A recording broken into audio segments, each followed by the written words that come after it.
Good afternoon, everyone. It is 12 noon on the dot, and we are live, live and in effect.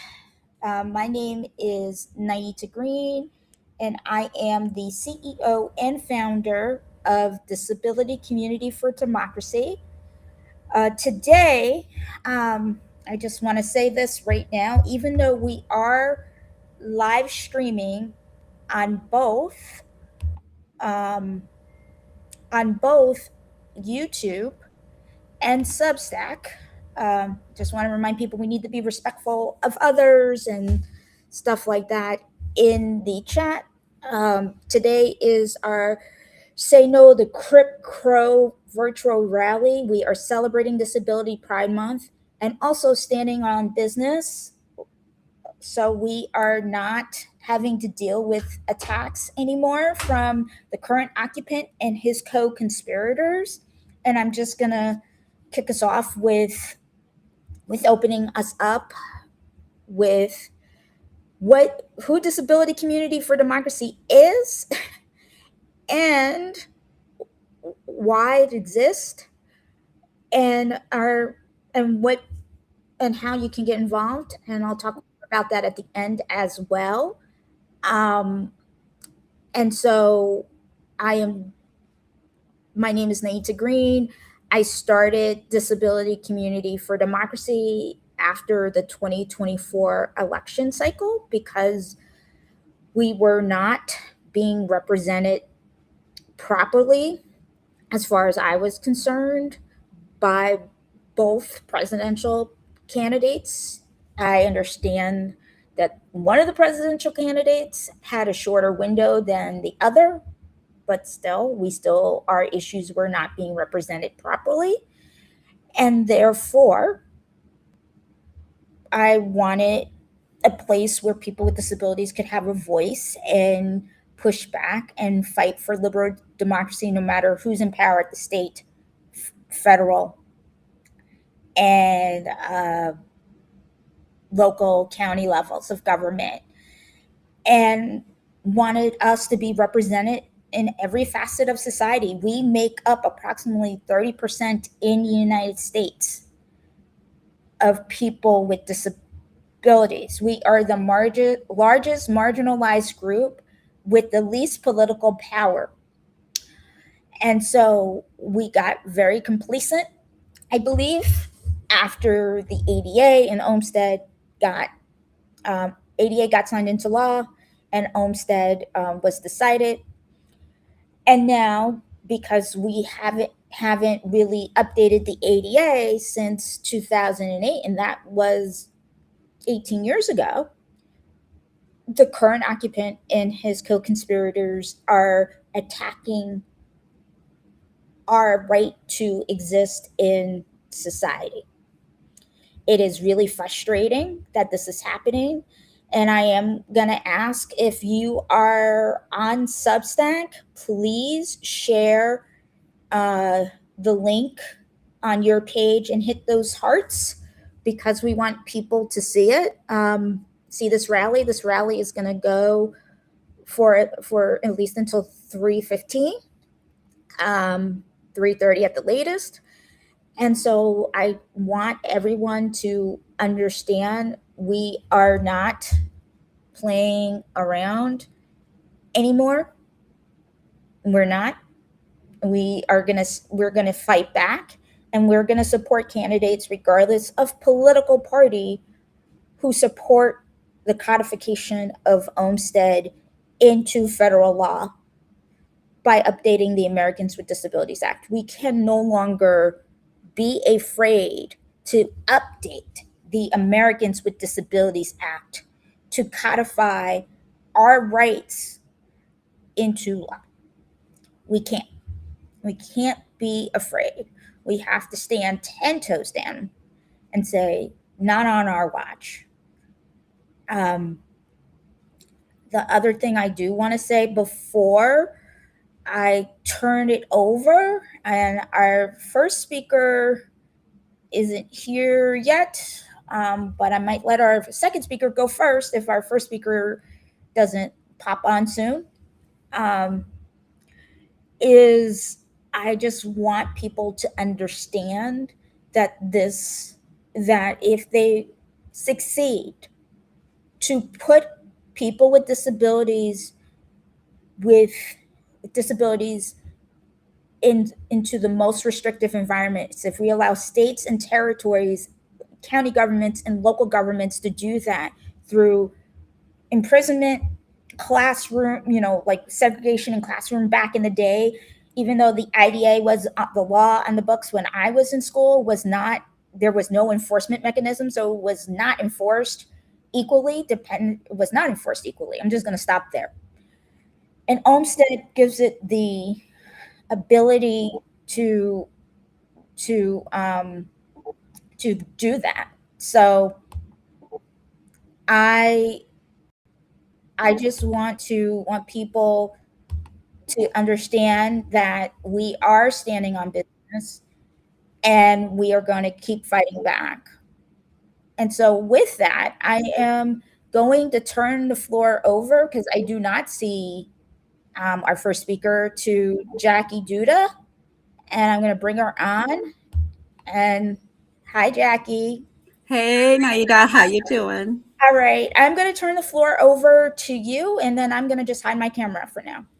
Okay, Naida, can you hear me okay? Because these are new headphones I'm trying, and I want to make sure there's no feedback. I can hear you just fine. Okay, perfect. All right. Okay, here we go, I guess.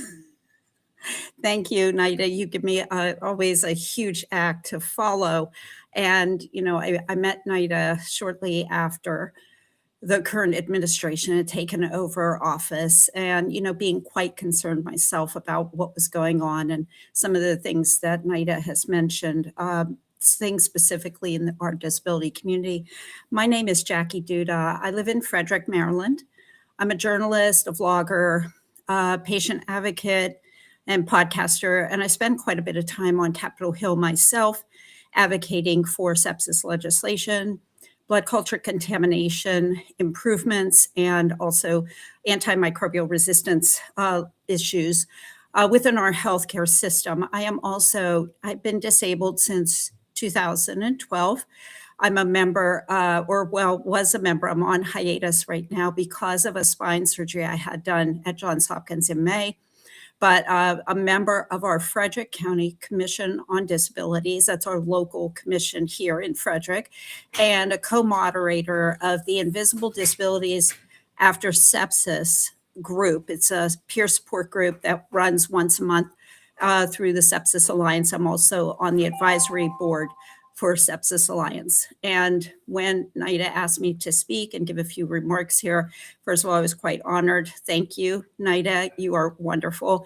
And I do have a podcast episode coming up this week before Disability Pride Month ends. I will get it to air, where I did a podcast with Naida about some of these issues we were speaking about as well. Because quite frankly, disability impacts everybody in some way. It's the one group where anybody can become a member at any time. And the thing is, working with the sepsis community the way that I do, I've come to realize that about 50% of people who experience sepsis and septic shock suffer a lifelong disability afterwards. So it's much more far reaching, I think, than our general population is aware and thinks, although I do remind people all the time. I'm always I'm that voice, excuse me, in the back of the room saying, well, anybody can become disabled. These things that we talk about in our local commission, like parking issues and Olmstead and 504s. And these are things that, we have to keep fighting to keep them alive, to keep them active, and to make sure that we can get Olmstead codified. I'm completely on board with what Naida said. I am someone who became apathetic, I think, over time. I'm 63 years old. I grew up in a time where I remember disability, people with disabilities at that time when I was a kid, they were excluded. They were segregated. They were kept out of the public view. The people with the imperfections not infiltrating the perfect communities. So when I went to school, I was in grade school, and there was just a special room for special education at the end of the hallway. And those kids were not even allowed to come out at recess when we were out there. So I remember these things, and that is part of what drives my passion, not just because I'm disabled.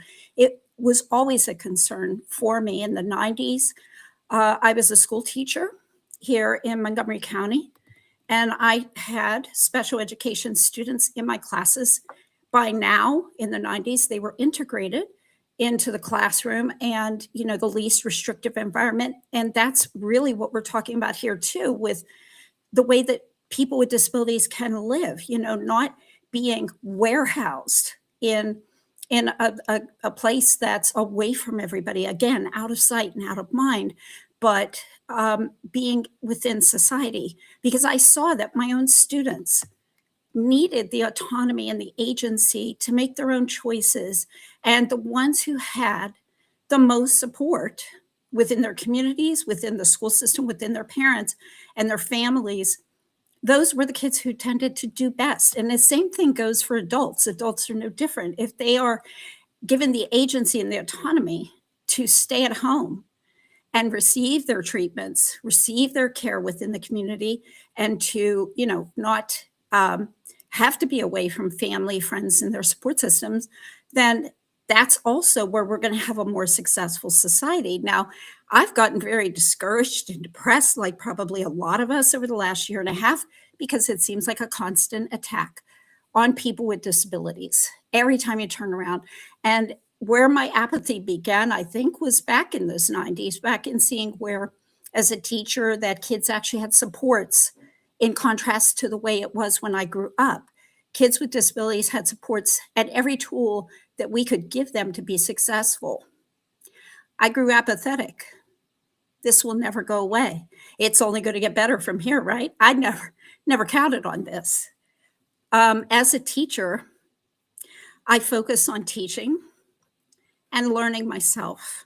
I'll never stop learning until the day I die. So that's where I've gone back to look at, where did I become so complacent? Where did I become to a point where I thought, oh yeah, because if we don't keep fighting for these things, no matter, as Naida said, no matter who's in office, we're going to have to keep fighting to make sure that we keep our rights, that we keep our autonomy, that we have the agency to make the choices that we need to make to live our best lives, and to make sure that our communities thrive with diversity and with, people of all abilities in them. And I think, again, that going to go back to the part about the worst part is people without a disability are not aware. They don't think about this like we do. And we are all on board here. I mean, you're all here because, we care about Olmstead, we care about codifying it, we care about getting, our legislators to reject the memo. And I will tell you this, we are a brave and mighty and courageous group. We are strong. We are disability strong. And we can keep this going. I mean, Naida has done the heavy lift of starting this in the first place. And now we just need to keep this going and educating, especially, like I said, our non-disabled people. Yesterday, I had a friend of mine ask me, I went to lunch with her. She asked me how I was doing. She says, "You look great." And this surgery I had done was very invasive. I had a big incision made in my upper back, and they had to remove a tumor from my spine and do a lot of repair work. And she said, "You look great for what you've been through. Can't even tell." And I said, "Well, I'm trying, every day. I'm not strong enough yet. I have still a lot of problems I'm trying to work through in therapy, in physical and occupational therapy." And she goes, "Oh, but you're going to be better one day." And I looked at her and I said, "But it's not bad if I don't get better," because I always get this impression that healthier people want to fix me. They want to fix us. They want us to be non-disabled. And that's not a possibility. So I said, what, I'm never going to be better, Patty. I'm never going to, I'm going to get better from the surgery. Yes. But my chronic conditions and the problems I had to begin with are not going to vanish and go away. And I said, and that doesn't make my life any less valuable, or it doesn't make it horrible either. And she didn't say anything, and she stood there, and I could see the wheels turning. And she was thinking, and she was considering what I said. And she said, you know what? You're right. She said, I want to fix people. I want to make everybody better and want to make them happy. And I said, but I am happy.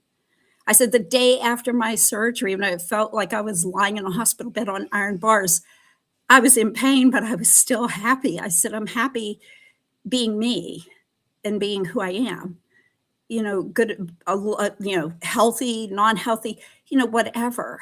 But our lives aren't less meaningful or terrible because we're disabled. And so that's what I managed to say to each and every person. And if I could round up a whole community of people to deliver that message, and I am actually looking into doing that more in my public speaking, that, having a disability is not the end of the world. It's challenging and it's difficult and it's hard every single day. But, where are we going here if we say, well, healthy people have the happiest lives and people with disabilities don't? So again, trying to educate and trying to make people aware that these are important issues. And this is what we want to get a whole big community around to support us and to support, everyone. Sorry, guys, that was my timer going to keep me on time. But that is what I'm trying to do. Again, former teacher me, I guess she never really left, even though I haven't been teaching for years.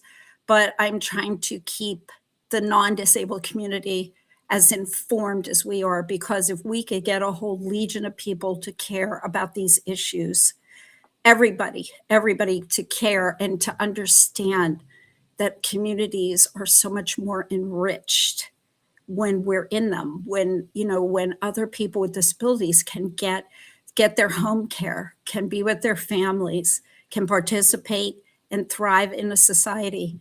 That's just better for everybody all around.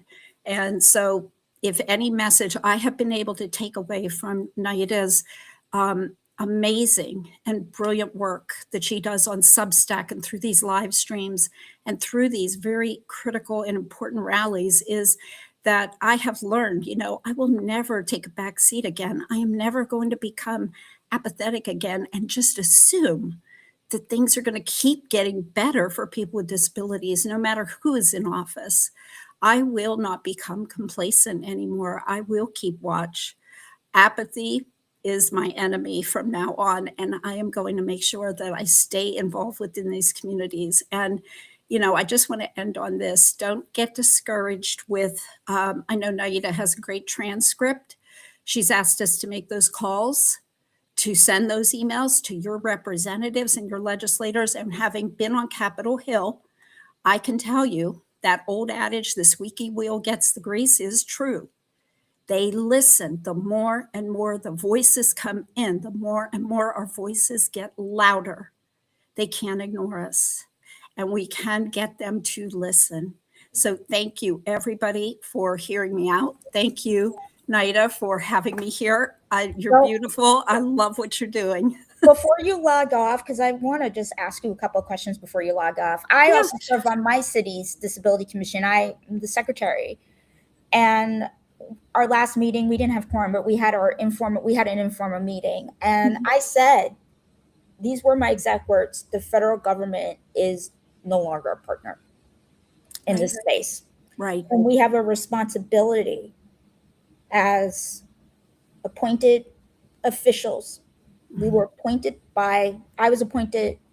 our board is appointed by our city council with recommendations by our city manager, which is equivalent to a mayor in other cities. Same. What what are you calling? Because I know I'm going to be, and I've spoken to my friend who's the chair. We're Mhm. calling for us to write a letter to the people who represent our city. So our two members of the House and our two senators. That's what we're going to be asking, and we're actually also going to ask City Council to open their mouth and say something like they did around ICE earlier Yes. in the year. What is your plans? I know you're still healing from your surgery. I'm Mhm. glad to see you. You reached out to me and said you were live. I really appreciate you keeping me in the loop. Yes, I was worried about you. I So made it. what is your plans to push back at the local level? Are you planning on doing the same? Are you planning on going to Capitol Hill? We have talked about it, and our commission, I think our disability commission, it's been interesting because I live in a county where it is probably like a lot of counties, very slow to adopt changes, very slow to listen to other groups. And so I know that we have a member, I think he's president now. I'm out of touch because I haven't been to a meeting since April. So, and I've been reading some of the notes and some of the open meeting information in the minutes from the meetings. But we have actually two people, I believe, who do take people to Annapolis, and they take people to DC because, remember the old saying, all politics is local? Correct. It truly is. I mean, and that's where, I don't get as discouraged because I think about, okay, it doesn't matter about, you know, that guy in the White House right now. It matters about getting our local leaders to hear us and listen to us. I have not been successful in the past. I have argued about parking issues, for example, disabled people with marked, handicap placards or license plates being towed from their handicapped spots because of like minor infractions in the apartment communities where some pass was expired or something, and that was totally wrong, totally wrong. And I go through the United Way of Frederick has actually been our friend. They've been our friend, I think, more than our city government right now because it just seems like it's so hard to get their ear. I know of two aldermen who do have like people with disabilities in their families, and those seem to be the ones that care. But, again, I think it can't just be us or people with someone disabled in their family because anybody can join this group at any time and Right. everybody needs to care. So the pushback, I don't know that we've gotten pushback. I would say we've gotten a lot of apathy. We have a lot of apathy in town, and it's a challenge. So I'm going to make a request to you because since Yes, you are here, right. we are going to our next phase. We're still calling on people to call their members of Congress, Yes. which means is you have three members in Congress, you have your House rep and your two U.S. senators. Hmm. I am going to ask you, Jackie. Hmm. We are going to do a lobby day, Okay. in district lobby day. Everybody is back from DC in August. Right. August 25th, we are going to go to the district offices. We're going to have 10 people, the group, 10 people, one leader, and 9 other people with disabilities lead. Would you be willing, to, announce it on your platform? I have a sign up link. The goal is to have 500 and Hmm. 5,000. We have 535 members of Congress. So the Right. goal is to have 5,350 people at the same time talking to the members of Congress. Well, not exactly at the same time because there's time Yeah. differences and stuff like that, but Yeah. on the same day talking to the members of Congress, or usually it's going to be their aides, as you know, because I've also been on Capitol Hill lobbying before. Right. So what is your thoughts? We are going to need bodies to do this because they're not going to just listen. They're not necessarily listening to us. In my experience, like with housing and Epstein, made a Yeah. public swell. I mean, has that been your experience when you've been on Capitol Hill as well? Well, being that it's been mostly healthcare stuff and the sepsis issues and everything, not like I found that they're quite receptive. They're receptive if they're aware of the issues because they've been hearing about it a lot. And that's why I do say, I get discouraged too making those calls every day because I'd sit there and go, is this really doing anything? And then I have to remind myself, say, yes, it is.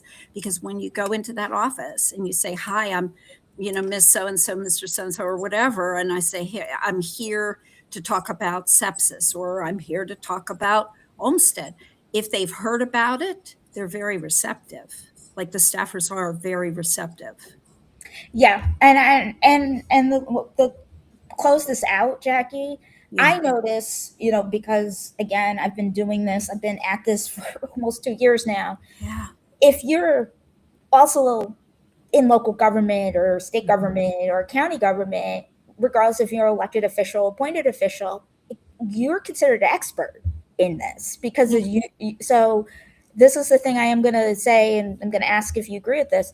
If you can get involved, if they have an opening in your disability commission, you have a disability yourself, or you don't have one, but you have a passion for this, get involved. It's one meeting a month, an hour and a half, maybe 2 hours, depending on your on your on your commission. It is not a heavy lift. I know a lot of people who have children. Are one of the people who serve on the commission has 2 children, and is disabled herself, and she does it. So Yes. And so public, like we welcome public attendance too at our yes, meetings, please just show like a up. school board and stuff. Anybody, all you have to do is email the commission and send them an email and say, hey, I have this issue. I want to come talk about it. And, we'll either let you, invite you in to come do a presentation, or you could just sit there, even if that's too much and completely understandable. Not everybody likes to talk in front of a group of people. You could just sit there with us and sit around that big conference table. I mean, we have members of the public all the time who attend the meetings just to stay informed and just to be aware of these issues or to bring other issues to our attention that we didn't know about. Well, Jackie, I really appreciate you and your work. I will DM you the link Yes. on We're going to be talking in September, right? yeah, Jackie's going to be on the end of September, until you know why, the 25th. So save the date. It's going to be fun. Jackie, I'm glad that you're able to sit up. I know how that feels when you can't for different reasons, and it sucks.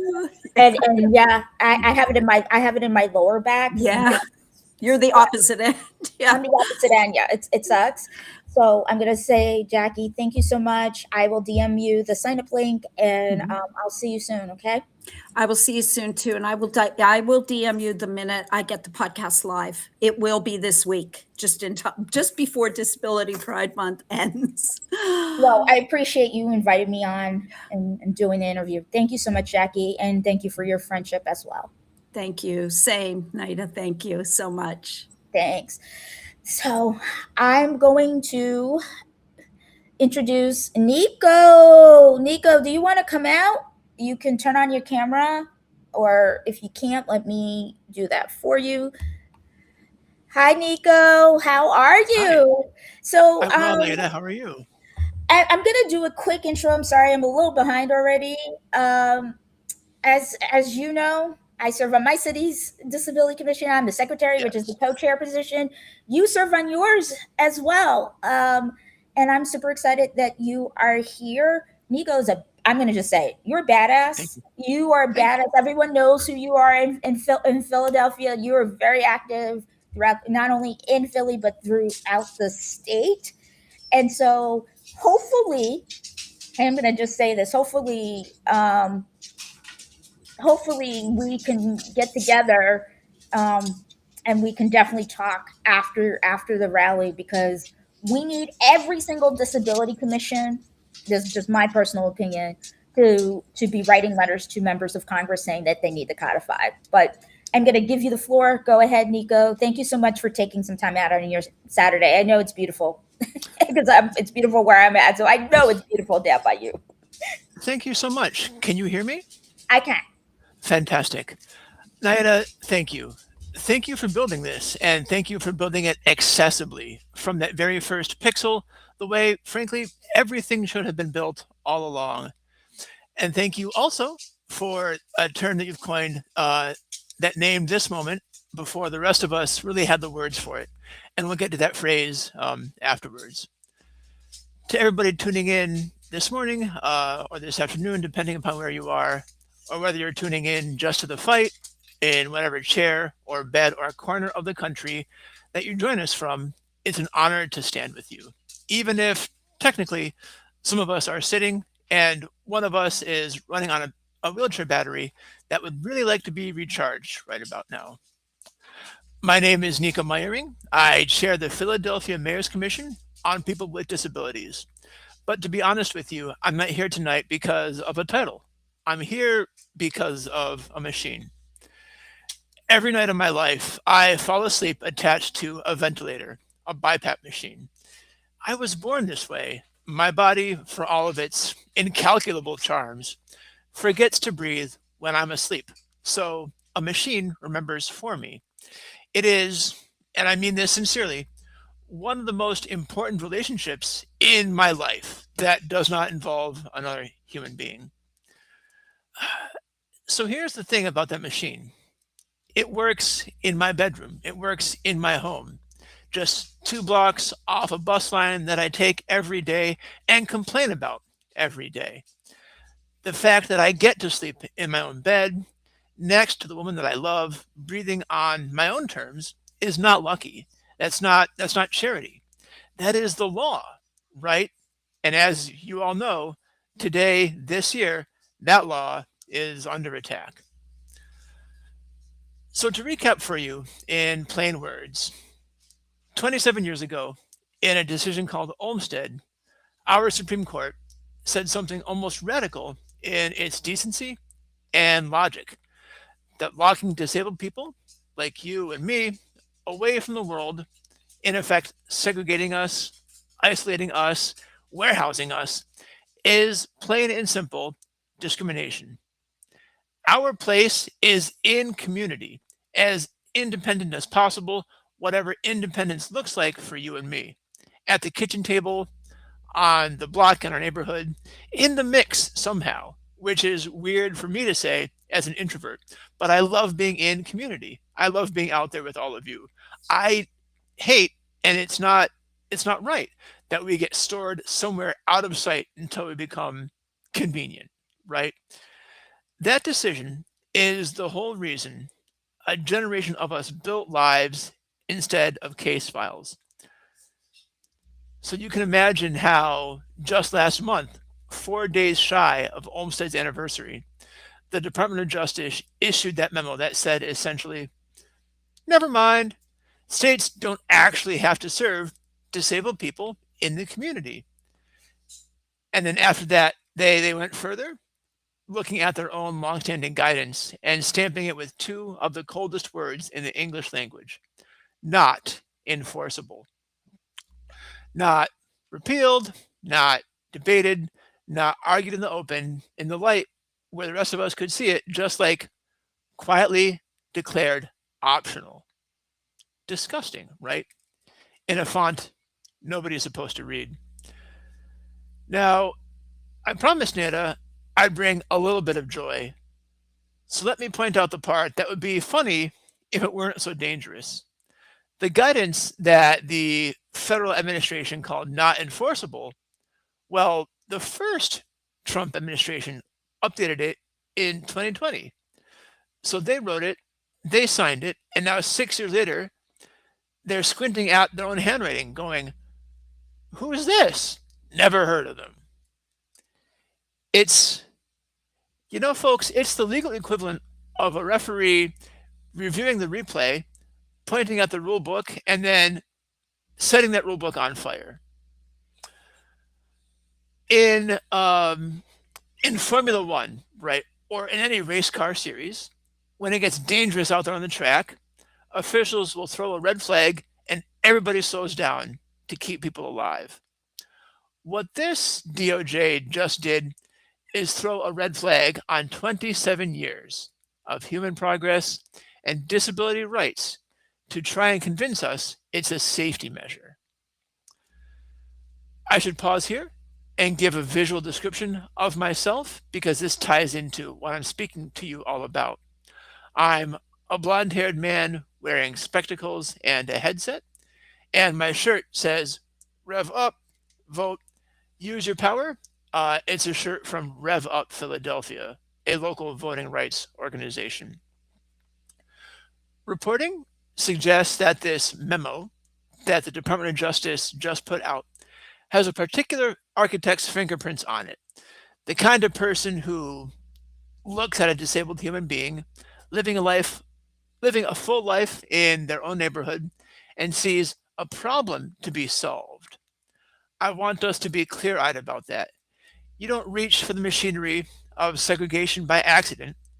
The cruel thing is, you have to really want it, right? So, that phrase, the one Nayada gave us, Crip Crow, when you say it, it lands in your chest because it is supposed to. Naida Green and Disability Community for Democracy named this thing for exactly what it is, this new set of rules dressed up in legal language built to put a whole class of Americans back behind a wall. We already have a lot of words in this country for laws that segregate. People bled and fought to make those words shameful. And what this movement is saying, with clarity, with grief, and with steel, is that segregation does not get a fresh coat of paint just because that target changed. Now, that framing belongs to Nayada and to this community, and I repeat it with the full weight that it carries. Nothing about us without us. That's not a slogan or not just a saying that we hear time and again in the disability community. It's really the rules of the road. It means that the people who have to live inside these laws are the ones that get to name them. And to her credit, she names it. Here is what I need you to understand, especially if you're new to this fight, is that it is all one fight together. Well, the federal administration is deciding whether we get to live in our own homes. They're also coming for how we vote. They recently fired the leadership of the very agency that keeps voting machines accessible. And if you've been a poll worker last election or the last few elections, maybe you know what I'm talking about. They're gunning for the ballot marking devices that let a blind voter vote reliably, like the man who runs the Federal Access Board. 1 in 6 voters in this country is disabled. 1 in 6. And the plan, as best I can tell, is to make it just a little bit harder for every single one of us at the doctor, at the ballot box, even at the front door of our own lives.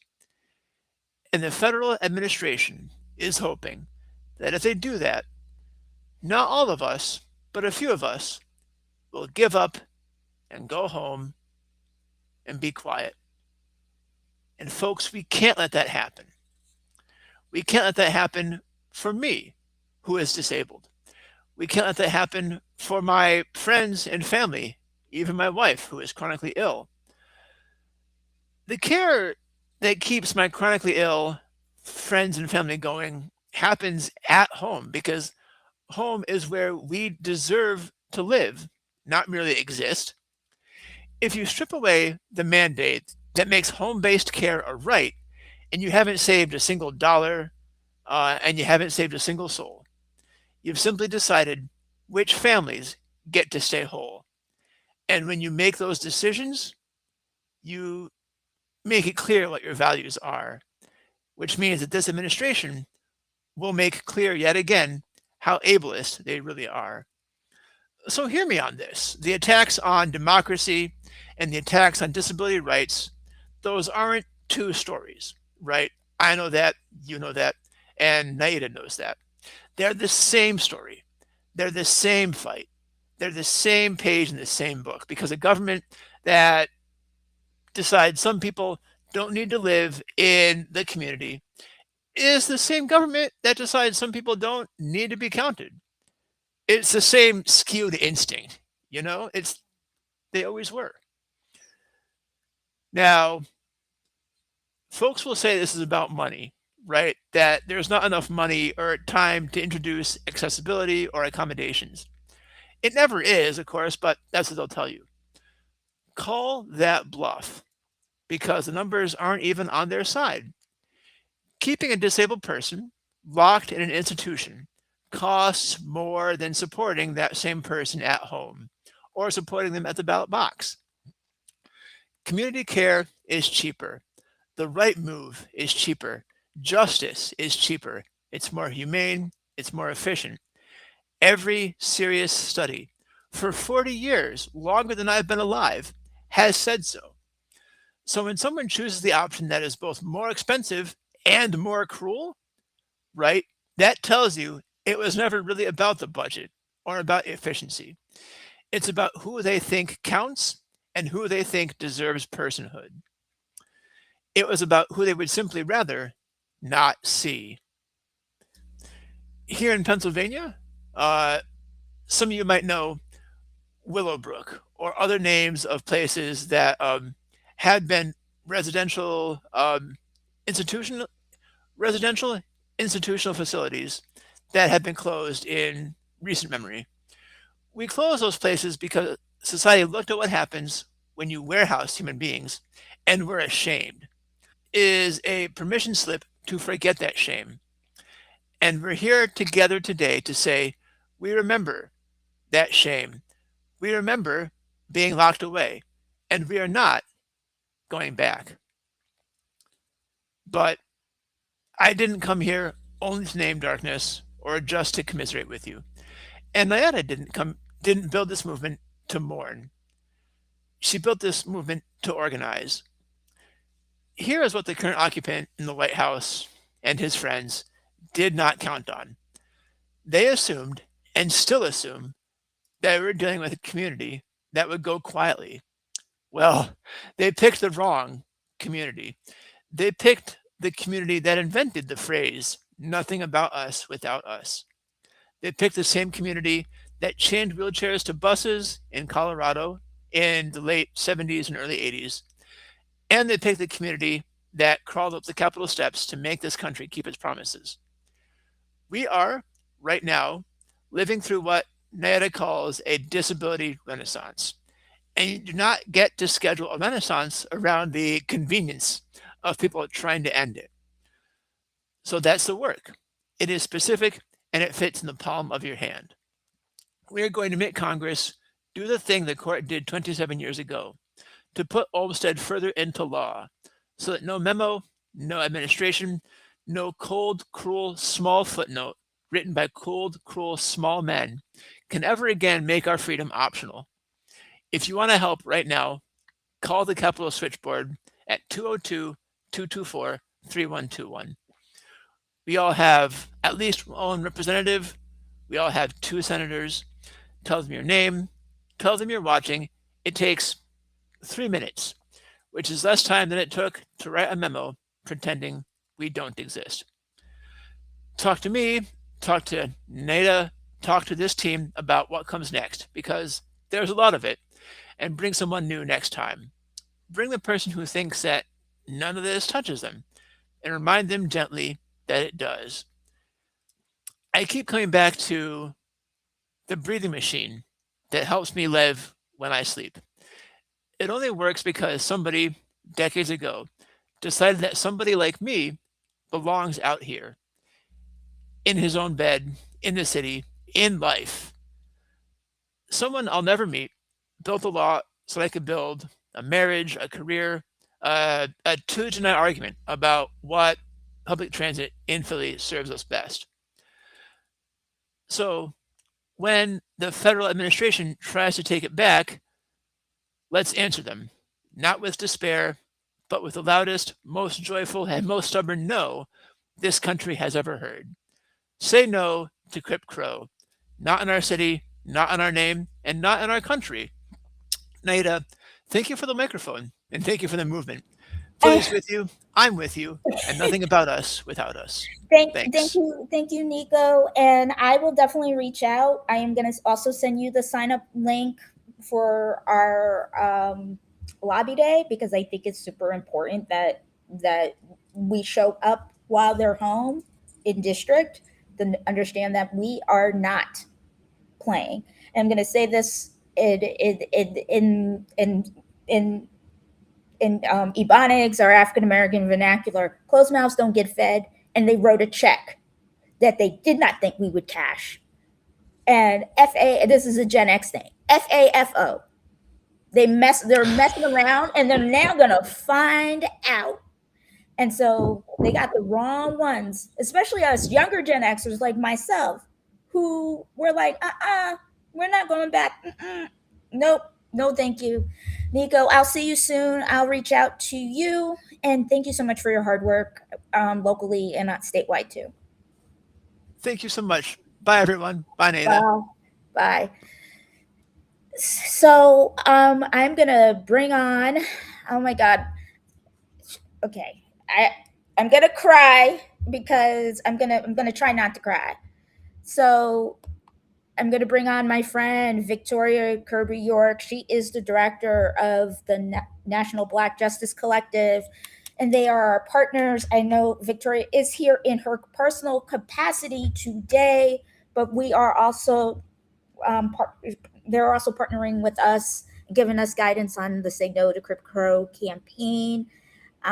Victoria, you know how much I admire you, love you, feel like sometimes I could never live up to people's expectations, but I know you're gonna bring the heat to the people who are watching live, and I know when we're gonna bring the heat to Capitol Hill when they get back in September, because we are not going back.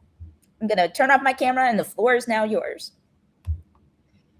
Thank you, Naita. And thank you, everyone, for joining us today. This is such an important conversation. I want to start out by saying, as shared, Victoria Kirby York. I'm the Director of Public Policy and Programs at the National Black Justice Collective. NBJC is the nation's oldest and longest serving civil rights organization dedicated to Black LGBTQ+ and same gender loving people, of whom a disproportionate amount live with disabilities. And so there's no way to do this work well without ensuring that we are wrapping around and including the experiences of our community members, myself included, who live with disabilities. To describe myself, I am about to be 40-year-old African-American woman, Black woman who also identifies as a non-binary femme. I wear locks. Currently,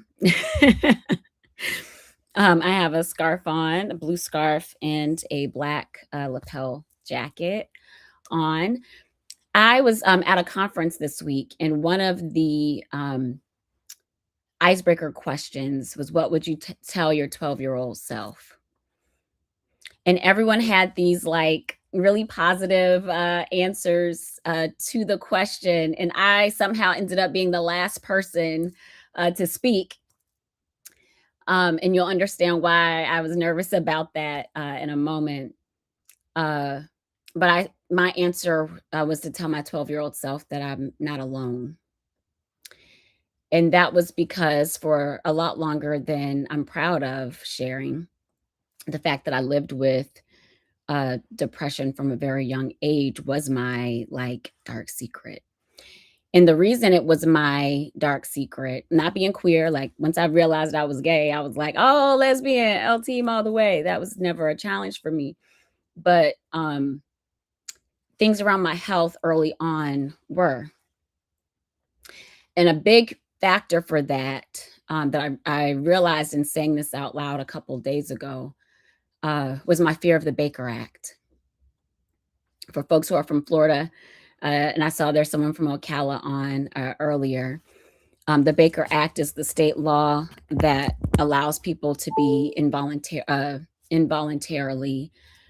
put into mental health institutions.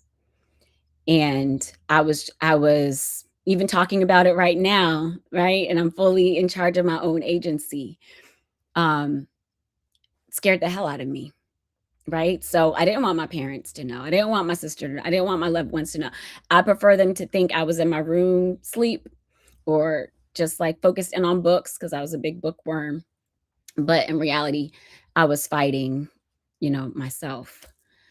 And unfortunately, that trend of,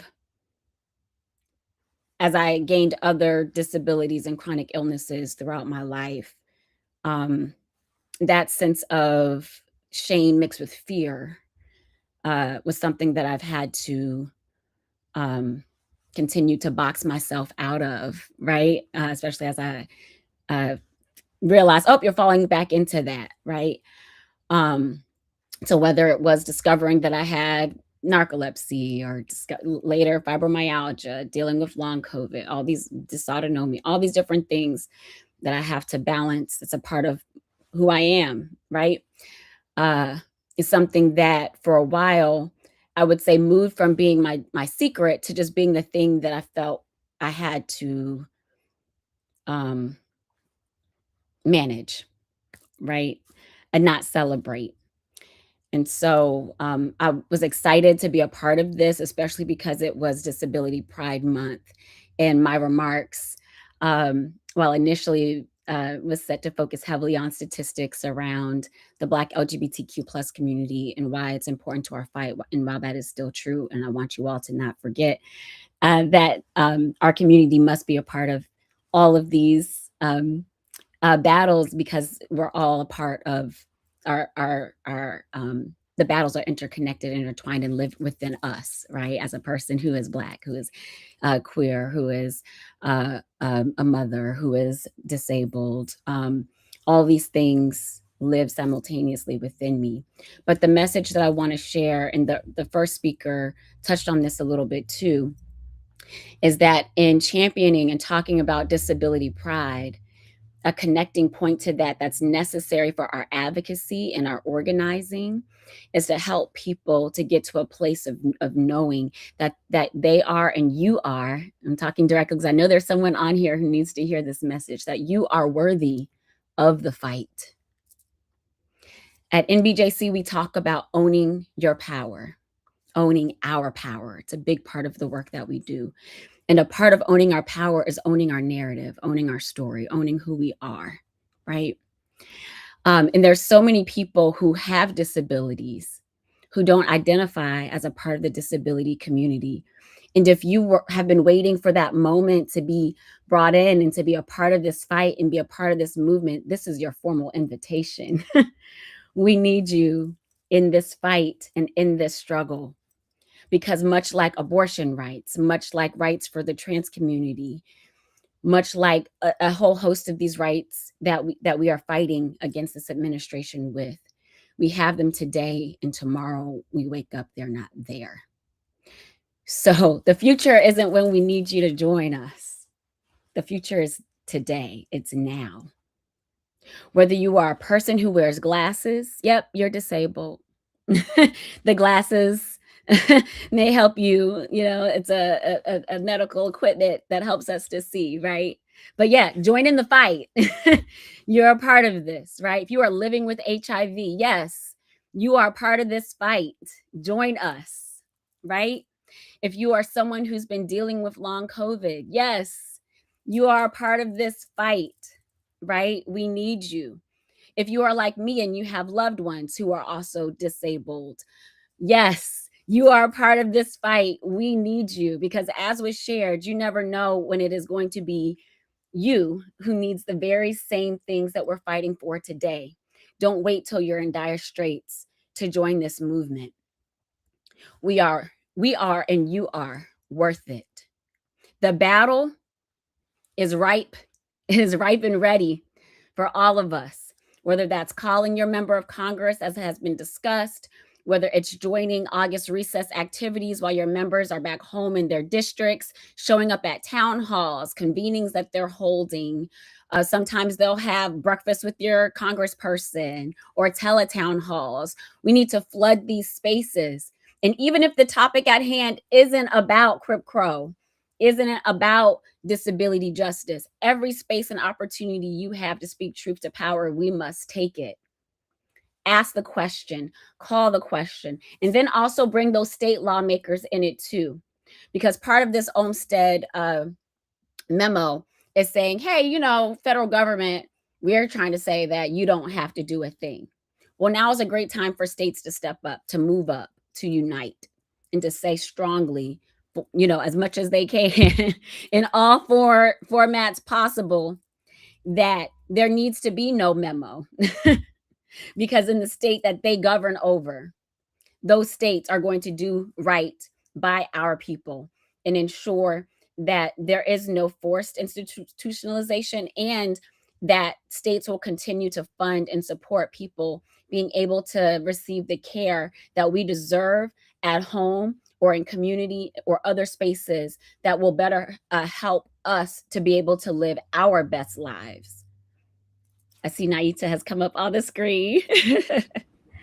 I came up on the screen because you just motivated me, and I just want to say something because when, you know, as children, we probably watched Eyes on the Prize, and George Wallace would say, segregation now, segregation forever, segregation tomorrow, whatever the quote is. And we are saying, never. We are never going to be segregated. So listen to Victoria. She is telling you, she's giving you the roadmap of what to do. Her organization is a partner of ours. We partnered with them on Equity Week. Can I tell them the quick story what happened at Equity Week? Yes, before you close? So I came down and I had my rollator, and Victoria wanted the, you know, typical Black woman. She wanted to troop it out. And I'm like, okay, I'm older than you. Like, I'm the same age as her uncle. And I'm like, we're gonna share this rollator together. It was almost 100 degrees that day. And it was after Congresswoman Presley's press conference. Mm-hmm. And the reason why this is important is because, yes, I can open and talk about how awful, and I had remarks, talk about how disrespectful the current occupant and his co-conspirators were to issue this memo on June 18th, right before Juneteenth, given the history of protest psychosis towards Black men in this country and increasing diagnosis of schizophrenia. I can talk about dryptomania, and I can talk about all of that. Mm-hmm. But you know what we're going to talk about? We're going to talk about joy. We were able to talk about how important reparations are for Black people and how Black people with disabilities really need them. Yeah. Because we were disproportionately disabled due to slavery in this country. And those who chose the ancestry. So go ahead, Victoria. Well, yes, and medical experimentation, right? Like sometimes people ask, well, how did you initially get involved in reparations work? And it really was through the medical side. Like part of my thought process when I came to NBJC around it was looking at the HIV reality, right? Like there were well over a decade, where our government just allowed queer people, same gender loving people, to just die in hospital, aisles, right? There was no plan. The government did not create a rapid response operation to figure out anything. And I believe deeply that folks who died and family, both chosen and biological, are still picking up the pieces from that. And those who survived that era deserve reparative justice. because the government completely acted with willful neglect towards this population. But it's not just people who live with HIV, as you mentioned. There's so many other, both folks who are in the military. We talk about the Tuskegee experiment, which comes up, frequently. But there's so many other instances where our government acted willfully. They understood and knew that, going back to the institutionalization, that there were Jim Crow sanatoriums that were not equipped to support Black people who were living with tuberculosis during the tuberculosis epidemic before there was a vaccine. They knew the facilities weren't providing what they needed for these people. They didn't give a damn. They didn't give a damn because they sequestered them, and as you mentioned, to some other sites, right? With out of sight, out of mind. But that was somebody's mother, right? 2 of my aunts died in those sanatoriums because of tuberculosis. Their children still live today and didn't get to grow up with their loved ones because of poor treatment. So we know institutions are not the fix. Community is the fix, right? Figuring out ways, and it's cheaper. Yeah, and I say our budget hawks. I'm like, come on. I say this as somebody who conservatives should be with us. I say this as somebody who is a conservative. I say this as somebody who is a conservative and who believes in a balanced budget amendment and all of that. I'm like, the math ain't math in here. You don't make any sense. And I'm going to close with this. Victoria, I love you so much, homie. You have no idea. I am so glad we met at State of People Power Tour. Me too. Victoria has become my ride and die in this work, and she has motivated me in so many ways. We've had so many private conversations that people don't even know about, and she was the one who was like, you got to do this. You're the one. I was waiting for the big work. She was like, you're the one to do this. You're the one to do this. I believe this is the Esther generation. I'm a person of faith. No offense to anyone who is not, but think about it as mythology for those who don't believe in this way. But in the book of Esther, she's told, you've come into the kingdom for such a time as this. That if not for her placement in that moment, her entire people would have been slaughtered. But Queen Esther, leveraged her role as someone who was Jewish, but her husband didn't know it at the time, to be able to save her entire community. She used where she was positioned to do the work that needed to be done. And all of us need to take our role as a part of the Esther generation. And Naita, I'm so proud to know you, because that is what you have done. By creating this Substack, by creating this organization. And thank you for saving my life that day too, because I did need that Roleta support. And that's the other beautiful thing about community. We do this together. So if you're someone, you're like, I want to go, but I need support, there's somebody who's willing to come pick you up. Well, Victoria, give your daughter a hug for me. I hope she's enjoying her books. And I will reach out soon with the sign-up link. And I'm gonna say goodbye. Enjoy your time. Enjoy the rest of the day. It's beautiful. And I'm gonna bring on Congresswoman Presley now. Congresswoman Presley is, I'm gonna just say this as a younger Gen Xer, Zennial, or whatever the term is. She is dope as hell. She speaks truth to power. I am super proud to be represented by her. I consider her a partner in this work, and I know if I would have met her at a different lifetime, she would have been somebody who I would have been friends with. But we are here, and so with that, I'm going to bring on Congresswoman Ayanna Presley. Hi, Ayanna. How are you? Hi, Naita. How are you? I'm okay, and I'm just going to say thank you for being here. I know time is short for you, and I want to say thank you for the wheelchair, sponsoring the wheelchair bill. That was I really appreciate that. I'm not a wheelchair user on a regular basis, but there are times where I do need to use a wheelchair, and I'm grateful that you sponsored that bill, and I'm grateful that you are accepting the saying no to Crip Yes to Democracy Award. This group is the first group to receive it. We're going to be doing this every year. Hopefully, I will see you soon in my official capacity as as on the Cambridge Disability Board at some point. But thank you so much, Congresswoman Presley. The floor is now yours. Well, thank you, Naita. I don't know how to be anybody else but myself, so I just want to before I describe myself and get into some very brief remarks. Well, actually, I'll start there. So I'm a Black woman who lives with the autoimmune disease alopecia totalis. And I'm wearing a black blazer and a brown tank top. And what is notable is that for me, I am accepting this recognition and being in community with you today with not a stitch of makeup on. Now, in full transparency, some of that has to do with I'm very behind in my day, but I also just today is one of those days where I just Naita and I know my disabled siblings can understand. I just am exhausted from the armor and the work that it takes for me to be palatable and digestible to others, and even when doing that, still very much in a defensive crouch of bullying and harassment for how I choose to show up every single day.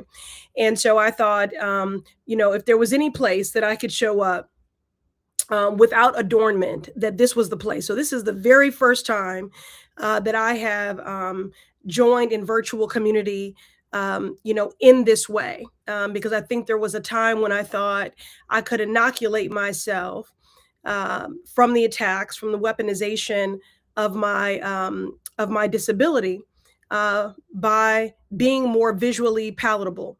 And today I'm just exhausted from doing it. And so I just want to thank you for creating the safe space for me to do that. And I just want to thank you all for your advocacy. Thank you for being my teachers.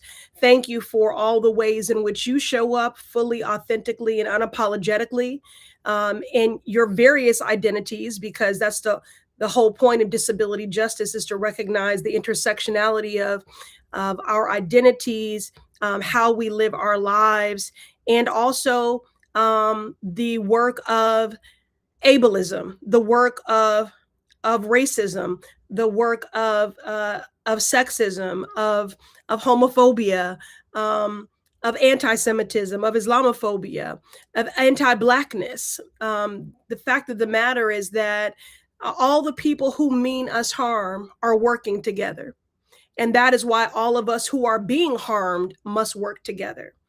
And I've always sought to advance solutions and policies that are intersectional, because that's actually how we live our lives. And so it's always troubled me when people have sought to put any constituency in a single issue box. Because again, we lead intersectional lives. So I just want to thank you all for being my siblings. Thank you for being my teachers. Thank you for being my refuge in the midnight hour. Thank you for embracing me in the immediate hours after I went public with my own disability. Thank you for being my thought partners in the drafting of legislation, like the Fast Repairs for Wheelchairs Act. Thank you for challenging me. Thank you for holding me accountable. Thank you for recognizing and honoring me, because I accept that for the work that has been done, but it also restores and renews me in my fight for the work ahead, particularly in this moment of rampant of ableism and anti-Blackness and fascism. I mean, we know the fascism play has a very specific blueprint that we see being practiced in this moment, where the disabled community were amongst the first targeted. And so in many ways, the blueprint for our survival has already been written. These are unprecedented times, but really only in our lifetime. We have been here as a nation before. And that's why it's so important that we do continue to agitate, to organize, to mobilize, to truth tell, to bear witness, to do all of those things, because history has shown us time and again that the only way to beat a dictator is with defiance. So I thank you again for being my teachers. I thank you for being defiant. And I thank you for your embrace when I have been in need of safe space to bring all of my identities to the table. And I think that's it. So just know that you can count on my continued solidarity. Thank you, Congresswoman Presley. I want to just say this. This is a personal thing that I'm going to say to you. I'm saying this as a human being, not as your constituent, not as somebody who serves in a public capacity or runs an organization. You deserve to be yourself. You deserve not to have to wear makeup. You never, if you ever do anything with us, you never have to wear makeup. You can be yourself. If you need to wear, oh, sis, you getting all of it. This is full alopecia, okay? I don't have any eyebrows, lashes. No, I'm just telling you. I'm just what I do. I'm putting it out there. You can just, if you uncomfortable and you need to wear a t-shirt, be yourself. I am always my awkward self, as you know. I am always my awkward self. That's part of my disability, and I wear it proudly. And I am proud to be represented by you in the House of Representatives. I am proud that you checked that racist Republican who was interrupting you. He made me sick. Oh my goodness gracious! You like arguing with you. So smug. Arguing with you. You know he was seething because I said, "Why are you even speaking to me when I did not yield to you? I did not even give you permission to speak." That part. But honestly, sis, you embolden me, you know, because you are so unapologetic. You never shrink. You take up all the space, and I think, you know, that is the point. I mean, how can you have Disability Pride Month without people who support you in standing up in every kind of way and being proud?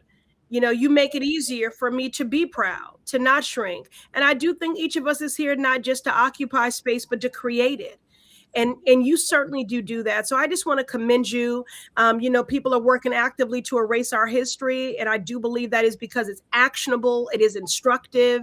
And so I just thank you for honoring that longstanding tradition as a Black woman, you know, of truth telling, of movement building, of the resistance. You honor that so beautifully.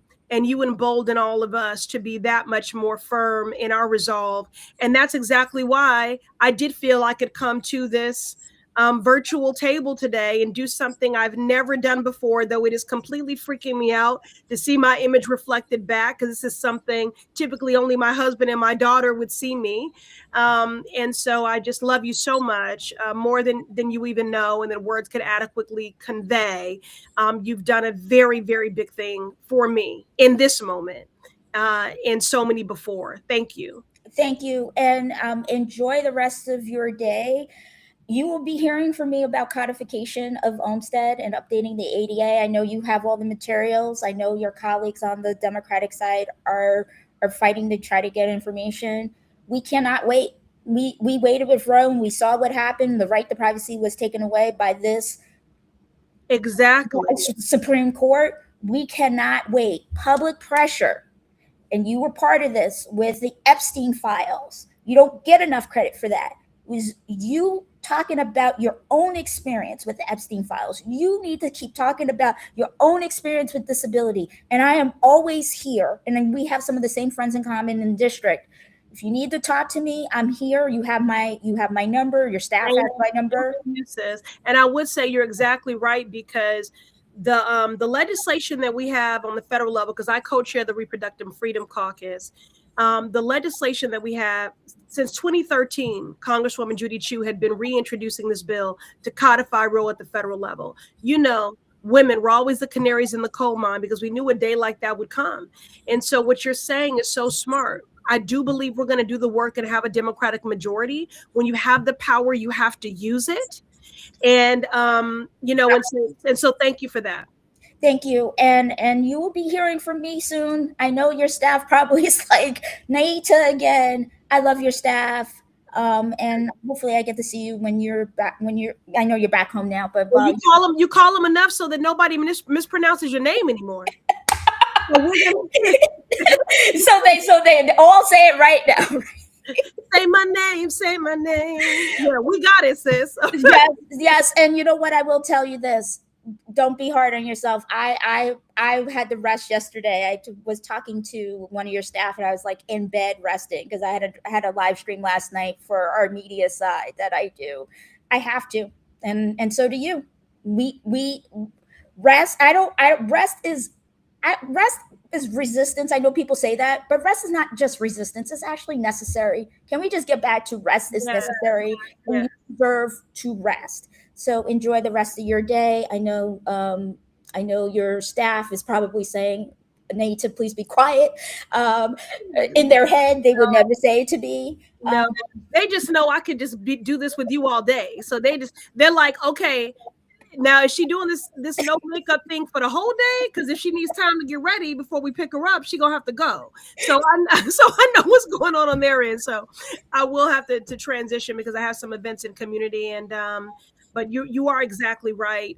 Rest is essential, and we should not be apologist about that. And so and just again, thank you for all the ways in which you show up for us. You wear so many professional hats, but there's so many ways that you show up just as someone who gives a damn about other human beings. And for that, we thank you. So congratulations to everyone being recognized here today. I'm in incredible company. And thank you again to my community, which I'm so proud to be a part of. I really appreciate it. Have a good day and stay safe. All right. All right. Take care. Bye.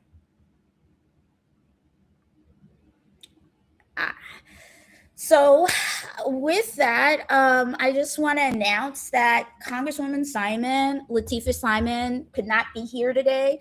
She is our second honoree. And I just want to say this about Congresswoman Simon. Her staff called me. It's ultimately apologetic that she couldn't be here. And she's doing the damn thing herself. She signed a letter to demand that the DOJ do their job with other 99 members of Congress. And I have reached out to her office, setting up an appointment to talk to them about codification of Olmstead, because it is important that we build relationships with both sides of the aisle. We cannot just build relationships with Democrats. Disability is a nonpartisan issue. It's a nonpartisan issue. And so I am going to play this short video that she sent. It's a really short video, but I'm going to play it anyway. Let me see. And then share system radio.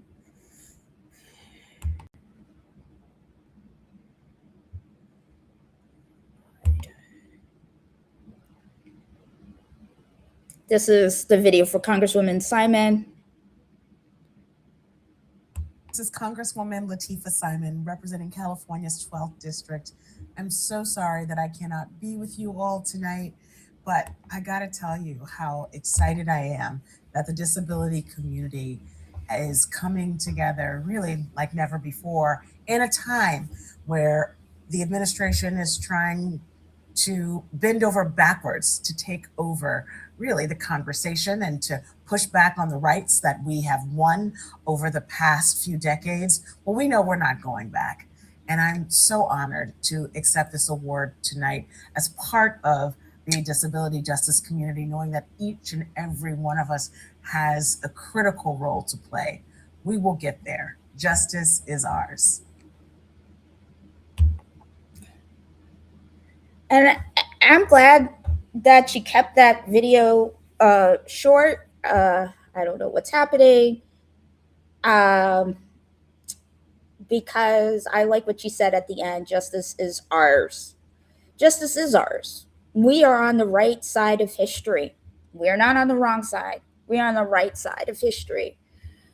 And we need to keep standing up for ourselves and for our fellow human beings. Like Congresswoman Presley said, they're coming for all of us, regardless if you are part of this community or not. And we got to stand together, stand 10 toes down.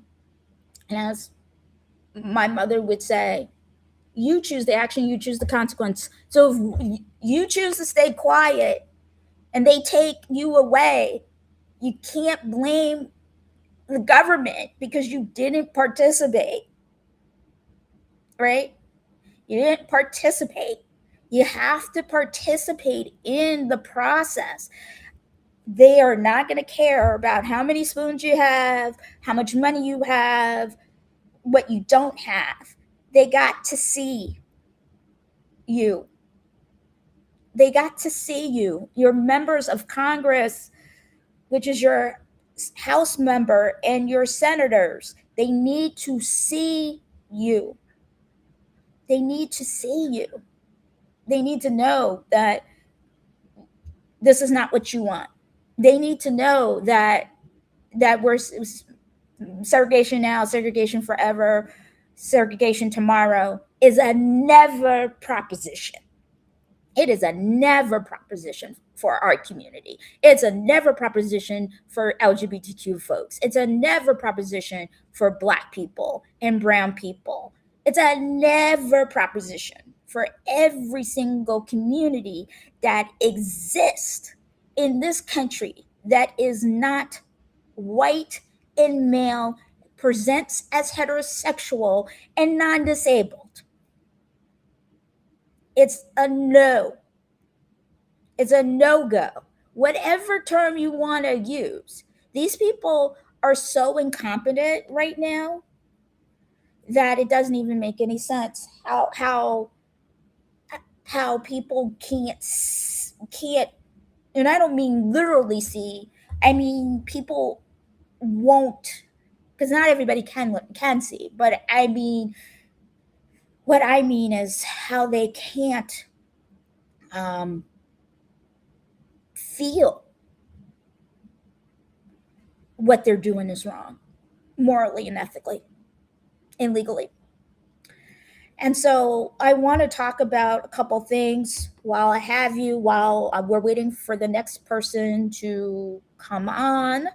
So I want to talk about the Say No to Crip campaign, which we've touched on several times today.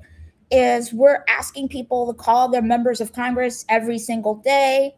If you have not already, scan the QR code and bookmark this website on your phone.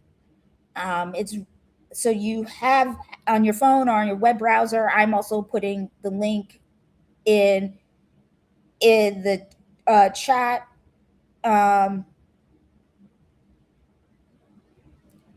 You need to call every single day. We cannot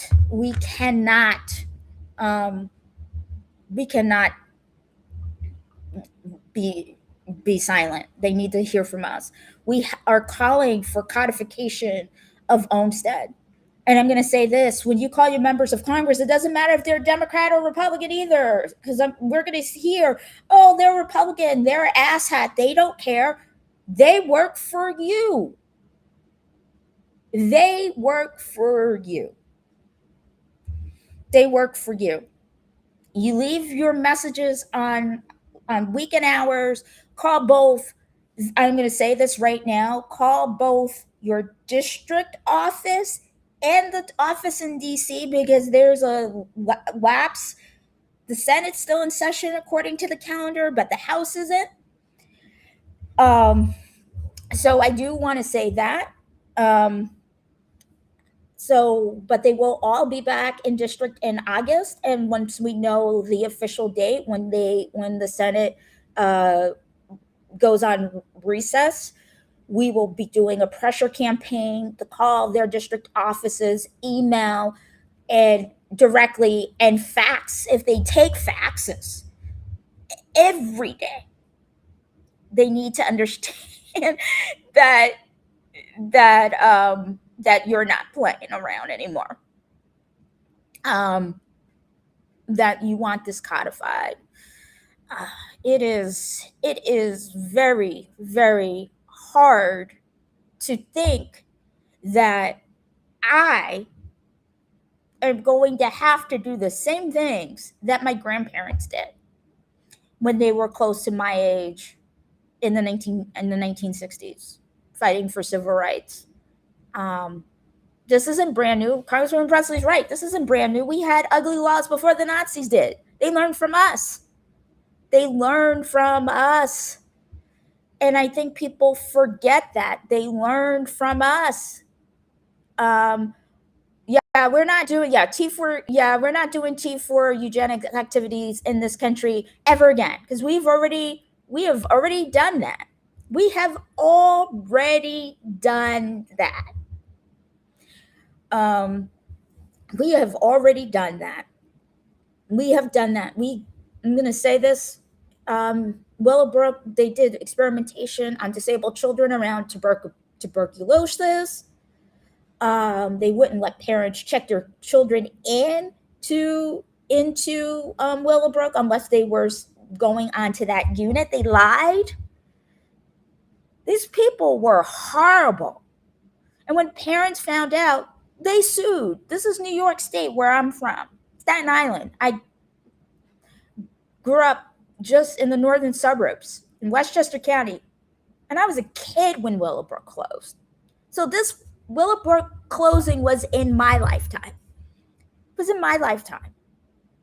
So I just want to say that I am really, really saying that if you can, please scan this QR code.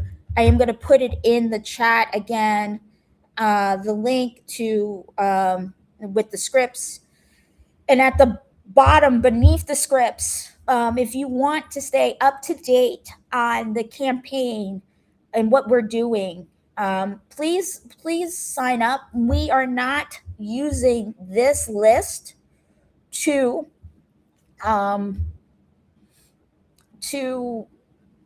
sell anything. We're using this list to just organize, so we know who's going to be with us when we go visit our members of Congress, so we are all on the same page. And I'm going to switch to the sign up link for the lobby day itself. If you want to sign up now, the lobby day is going to take place, in district lobby day is going to take place on August 25th. And if you are interested in wanting to do more and you're able to get involved in person, because not everybody can leave the house. If you're able to get involved in person, please sign up. We really need bodies. The goal is to have 5,350 people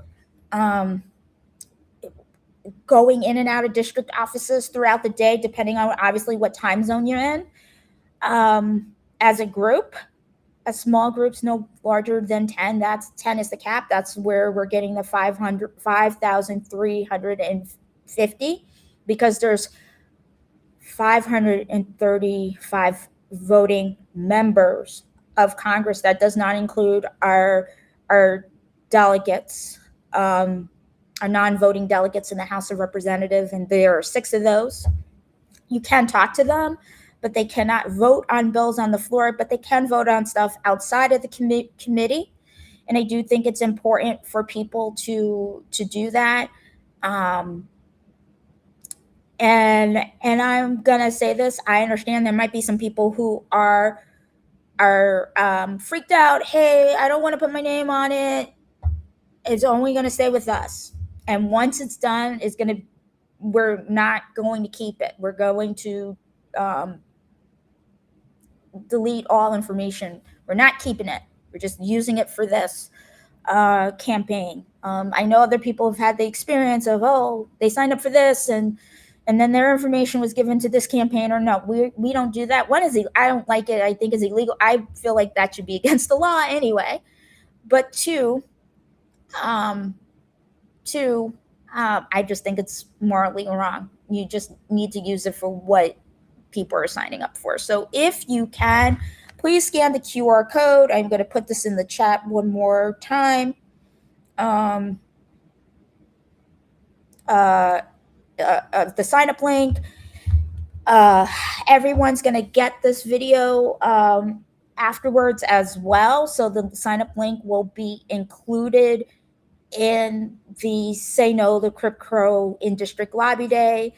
And last but certainly not least, I'm going to take this QR code down for a second. And we have 2 shirts for sale. They're 20% off for Disability Pride Month. I am actually wearing this shirt. It says Say No to Crip Crow, unisex, oversized, boxy tee. If you're interested in, supporting our campaign financially, you can purchase a shirt. I'm going to stand up so you can see the shirt. What I'm wearing. This is a shirt. And standing without my cane is not the best idea. And I'm also going to put the link to the store in the chat if I can find it. And so that is the Say No to Crip Crow shirt. We also have another shirt, and I'm going to just give it a couple more seconds for people to scan a QR code, and then I'm going to move on to the next shirt. Like this. And then we have another shirt. Humanity is not for debate. I know Kimmy has purchased some of the merch. She's wearing her No Autism Registry shirt right now. I know she's purchased a lot of the merch, and I really appreciate that. Thank you, Kimmy, for wearing your No Autism Registry shirt. I actually thought about wearing it today, believe it or not, because I love that shirt. And I updated it this year for 2 other colors as well. And so I wanted to wear it today, but since the theme is Say No to Crip Crow, I decided to wear the Crip Crow shirt. And this is the darker color version of the Humanity is not for debate shirt. Because I'm tired of debating our humanity as a person with a disability. I've had to debate it with people who are part of marginalized groups. I'm sick of it. We deserve to be in community like everyone else. And everybody deserves safety regardless of how you are marginalized in this country. I'm gonna hide this. And then this is the same shirt, but in the lighter colors. And I did that so I could easily track which shirts are better, which shirts people are buying. And so I just want to say that. I do have, and I'm waiting for our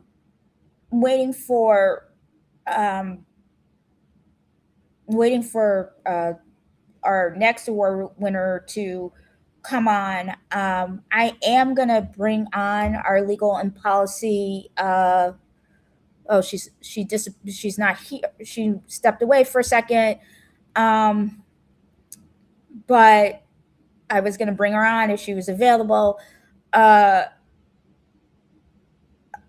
also, our Northeast coordinator is also here too. If you can hit those hearts and press and share the link if you can. Again, if we're not gonna ask people to do things if they're not able to. I just want people to know that this is really important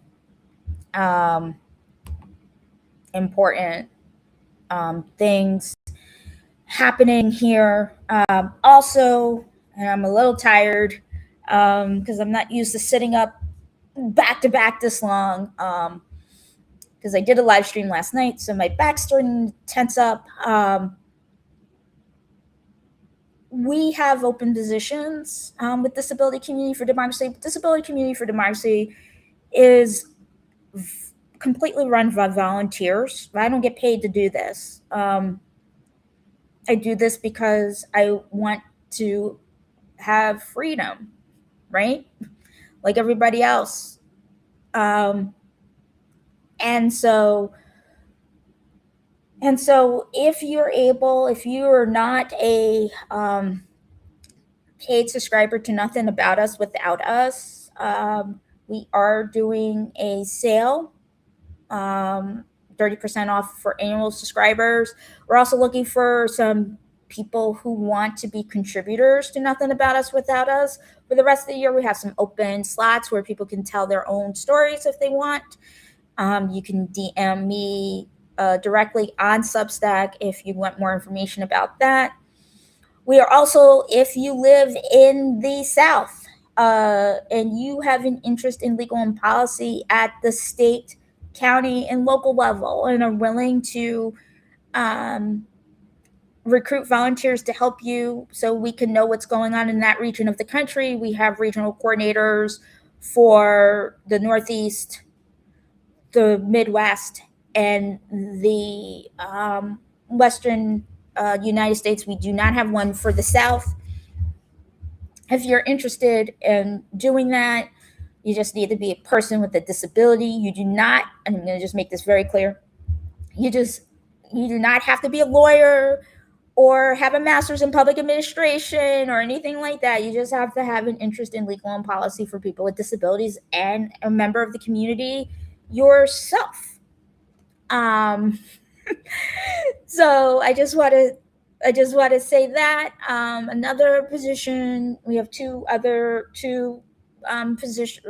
committees that don't have any, that need leadership. So our campaigns bucket, which we work with political campaigns, that's our goal, to make sure that our issues are represented no matter who's running for office. And we want to train disabled people to run for office. That is our goal. However, we need people who are interested in doing that and serving and who have a little bit of experience volunteering for campaigns or running for political office or serving in a public capacity, either appointed or elected, and you have a disability, or I know I'm saying this again and again and again. We have our campaigns lead, and we also have our campaigns co-lead. Our legal and policy lead is serving as temporarily as our campaigns co-lead, and we want people, they only have one position. So if you're interested in that and learning more what that's about, you can also DM me on Substack about that. Then we also have our grassroots campaign and our grassroots, lead and co-lead positions. Those are also open. Those our grassroots bucket with we build relationships with other orgs, and we need help with that. So if you are a person with disability and you're interested in building relationships to do that, that is great. That is great. Jennifer, I'm going to bring you on to talk about the Southern coordinator position while we're waiting for Jasmine to come. You want to talk about it since you're here? Hello, everyone. I'm Jennifer Burst, Legal and Policy Co-Lead for Disability Community for Democracy. I oversee all of our regional legal and policy subcommittees, and we are seeking a Southern Regional Legal and Policy Coordinator. This individual has to, number one, have a disability, and number two, live or have lived in the South, preferably presently live in the South, and they also have to have an interest and passion for research. They don't necessarily need to be someone with a legal degree of kind. You have to have a passion for research and you have to be ready to lead.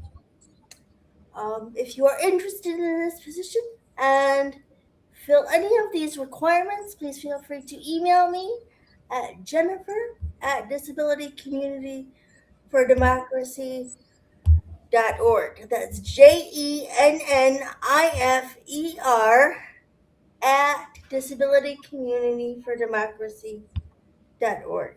Thanks very much.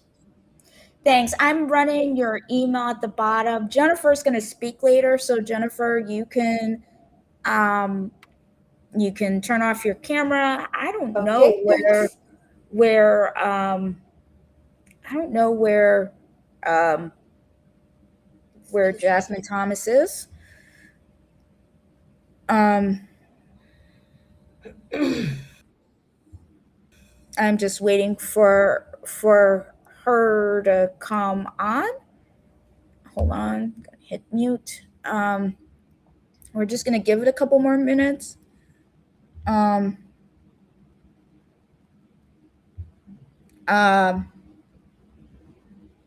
Give it a couple more minutes. I don't know where she is. I know she received the information because I did talk to her staff. She must be at a place where she can't get on, or she's having some technical issues. How is everyone doing so far today? How's everyone doing? I'm just going to put the question in the chat just in case somebody.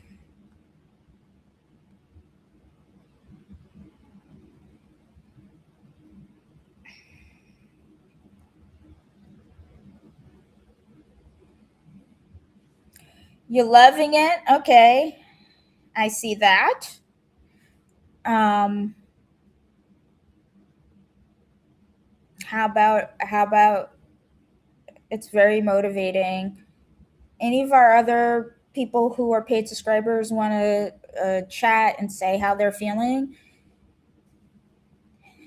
We needed this rally. Yeah, I agree. I agree with you. We really did need this rally today, for sure. I'm feeling more motivated now. Feeling more motivated now to like actually do some work. I'm gonna hide Jennifer's email. In the meantime, I am going to actually just trying to find out what's happening here. So I'm actually going to talk about something I've been thinking about a lot of lately. Because as much as we need to codify Olmsted, codification of Olmsted is just the first step. We have a big problem with our states, 48 states in Washington, D.C. People who have a psychiatric diagnosis could be involuntarily committed to outpatient programs against their will by a court order. And they're trying to do the same thing in Massachusetts. Currently, the House bill is dead, but that's another fight that we need to reverse this. People should not be forced to get treatment unless they are a danger to themselves and others. And the problem is that sometimes that's subjective, not only based on race, but based on class, because being awkward if you're middle class or wealthy, and even if you are a person of color, versus being awkward and like what people would deem dangerous. Also, money plays a role in that, and it's not just class. And so it is very very disheartening that this is another fight we're going to have. Jasmine Thomas is here, so I'm going to do a quick intro for her, and then we're going to go. So Jasmine, if you want to put in the chat when you're ready. Seems like you're driving or something. Just let me know before I introduce you. So I'm going to do an intro. I met Jasmine Thomas actually in April.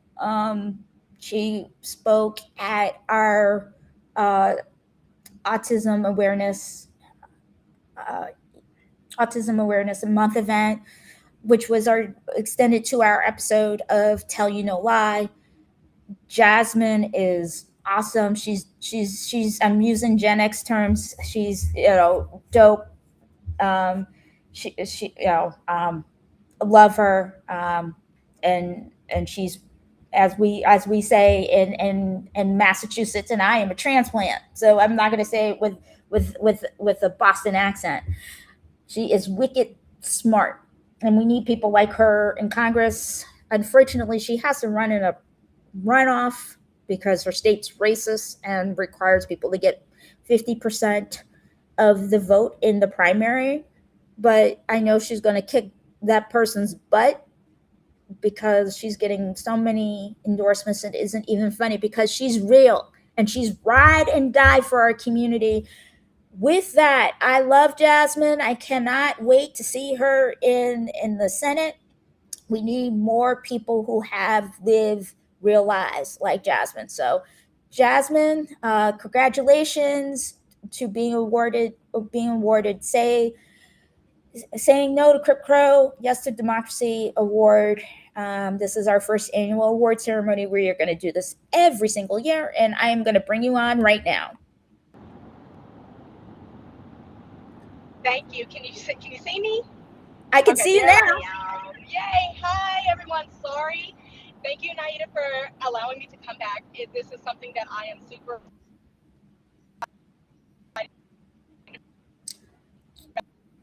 Jasmine, you're breaking up. We could barely hear you.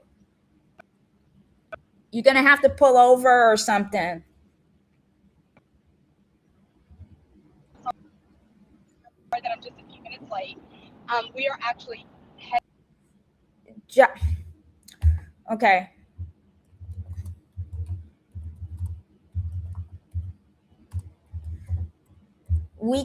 Jasmine, I don't know if you can hear me, but we can't hear you. You're frozen.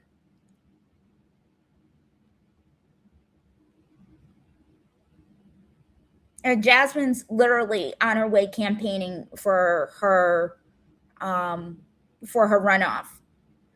All right, I'm going to turn off her camera, figure out what's happening here, because Jasmine, we can't hear you. Can you type when you are able to be heard? Because she dropped off.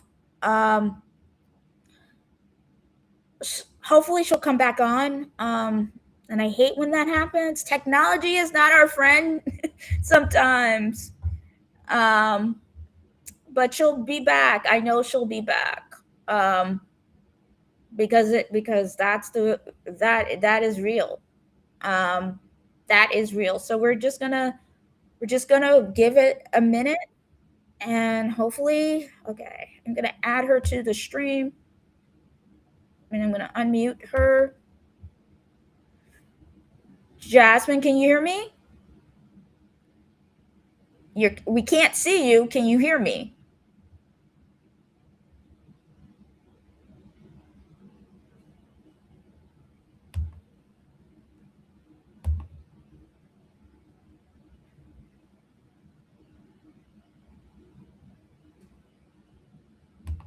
Jasmine, we can't see you or hear you.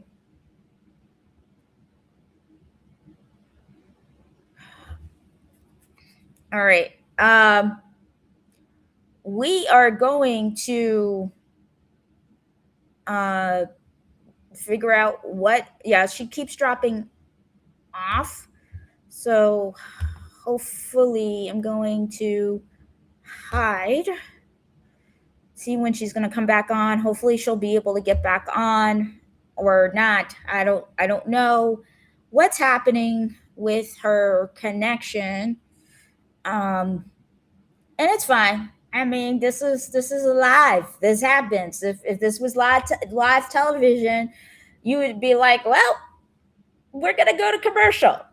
But since this is not TV, we can't go to commercial. Try to figure this out. So I gotta have some disabilities where I have a sense of humor around this, or else I would like get upset and start to freak out. So I will say that.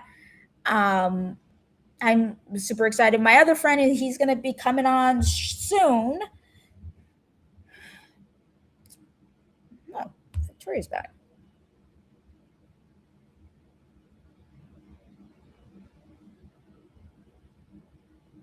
Victoria, you're back?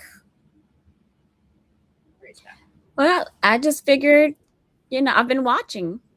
And if, you want to come back on, turn on your camera and have a conversation with me so I don't have to talk to myself. Yes, I got you. I was about ready to text you and say, if you have a few minutes, come back on. How are you doing? Like, how is this? I wanted to ask you this, and I know because I kind of rushed you because Congresswoman Presley was like really short on time. So for the record, anytime Congresswoman Presley is around and needs me to shut the fuck up, I'm always down. I love her. She's amazing. She's one of my favorite members of Congress. Yeah. I cannot believe how much she respects me. Like, I'm so shocked. Like me? Little old me? That's how I feel sometimes. Of course. That's how I feel sometimes. This is not me doing deprecative humor. I mean, when you have a disability and you were told by some of your teachers, some of your family members, society, even partners, saying that you don't deserve or there's something wrong with you your whole life, and having your disability weaponized in domestic violence and intimate partner violence, even though I know none of that's true, it still affects me. Right? Ableism still affects how I view the world and how I don't trust people. So I want to say that I know hopefully Jasmine has gotten her, she's back on, but I wanted to ask you before you leave, because I think this is important. You didn't get a chance to talk about how Olmstead's going to affect people like your daughter who were like me growing up, who needed accessible education. So, how are you feeling about Olmstead for your daughter? Yeah. Well, as a parent, I've been navigating the 504 IEP special education world, I guess now for a little over a year and a half. And that process on its own is not the most user-friendly, right? And so adding in any other contradictory guidance like what Department of Justice did just makes schools feel like they have an easy out. Even in a state like Maryland, where, we have leadership, who say that they're going to do whatever they can to maintain the support for our kids. It is a fear for many parents that as we're navigating what our kids deserve to be able to have access to an equal and equitable education, that the floor will be pulled from under our kids, right? And so, whether it's the memo or whether it's the lawsuit that several conservative states have push through. This I called it the anti-trans to anti-Black policy pipeline is strong, but the anti-trans to anti-disability pipeline is also fueling that particular battle, right? They initially said, well, it's about gender dysphoria, Yeah, right? right. I have two bridges between How it started, I have right? two bridges between Cambridge and Boston to sell you. Yeah, they could kiss Yeah. my Black Puerto Rican behind on that. Yeah. Well, this is how it starts, right? So, they attack our trans siblings and are on its face try to say, well, we're attacking this group. No, they're attacking all kids. They are trying to attack all, especially kids who live with disabilities. And so, while we're tracking what's happening with Olmstead, we're also tracking what's happening as some of these states are continuing to not want to do what they need to do to ensure equitable and equal access to education for all kids. And so, as a parent, it's an important issue to me. And as a directly impacted person, it's important. What does David David is Victoria's Boston friend, what does he say? Teach the babies? Teach the babies. We have to teach all the babies. Not just some. Yes. Not just some. He has a Substack as well. Feel free to check him out. Dr. David Johns. Teach the babies. And so I will be, Victoria, when you're like not super swamped, and I know you're coming on Monday afterwards, we definitely need to like ask David to do some writing on this, because he could make it plain in ways, we are directly affected by this. So this is really like personal to us, but we need some people who are not affected in the same way, who just love children, because they don't want the parents to keep their children at home. That's what this is also about. If their parents have learning disabilities or mental disabilities, which includes autism and ADHD as well, we're going to restrict your kids in the most restrictive environment possible if you do not institutionalize them. So with that, I'm going to let you go because Jasmine is here, and I'm going to say peace, and they'll see you soon. Thanks for popping on, my friend. You're welcome. Oops. Jasmine, can you hear me now? Yes, can you hear me? Yes, I can. I see you with your team. Congratulations to this award. I'm super proud of you. This one right here, this is Rhonda Eastman, and she is actually running for Corporation Commissioner right here in Oklahoma. And I'm not here, of course, I'm here to accept the award and, just be so grateful. But I just wanted to say that she's also, helping with the autism community to help with the AI and the infrastructure, because we don't have enough regulation around it. So we don't know what it is and what kind of delays are within that whole system and streamlining it. So she's been a huge advocate. She's been helping out with that sector as well. And so I just wanted to kind of highlight that, because there's so much work being done right now with all candidates. But really, I formed an alliance because she was so, she's so for the regulation, but also of the corporations, but also making sure that children aren't having to, become water or contaminated air, because we know that pollutants also causes, it causes deformities and disabilities, XYZ. So I really appreciated her for joining this fight for the disability community as well. Well, I want to thank you for your hard work. I know you are on the road trying, Jasmine is totally grassroots. She is not taking any corporate money, and she's got to face off against the establishment person who does not give a damn about people with disabilities. Hasn't even mentioned once people with disabilities. I did check out your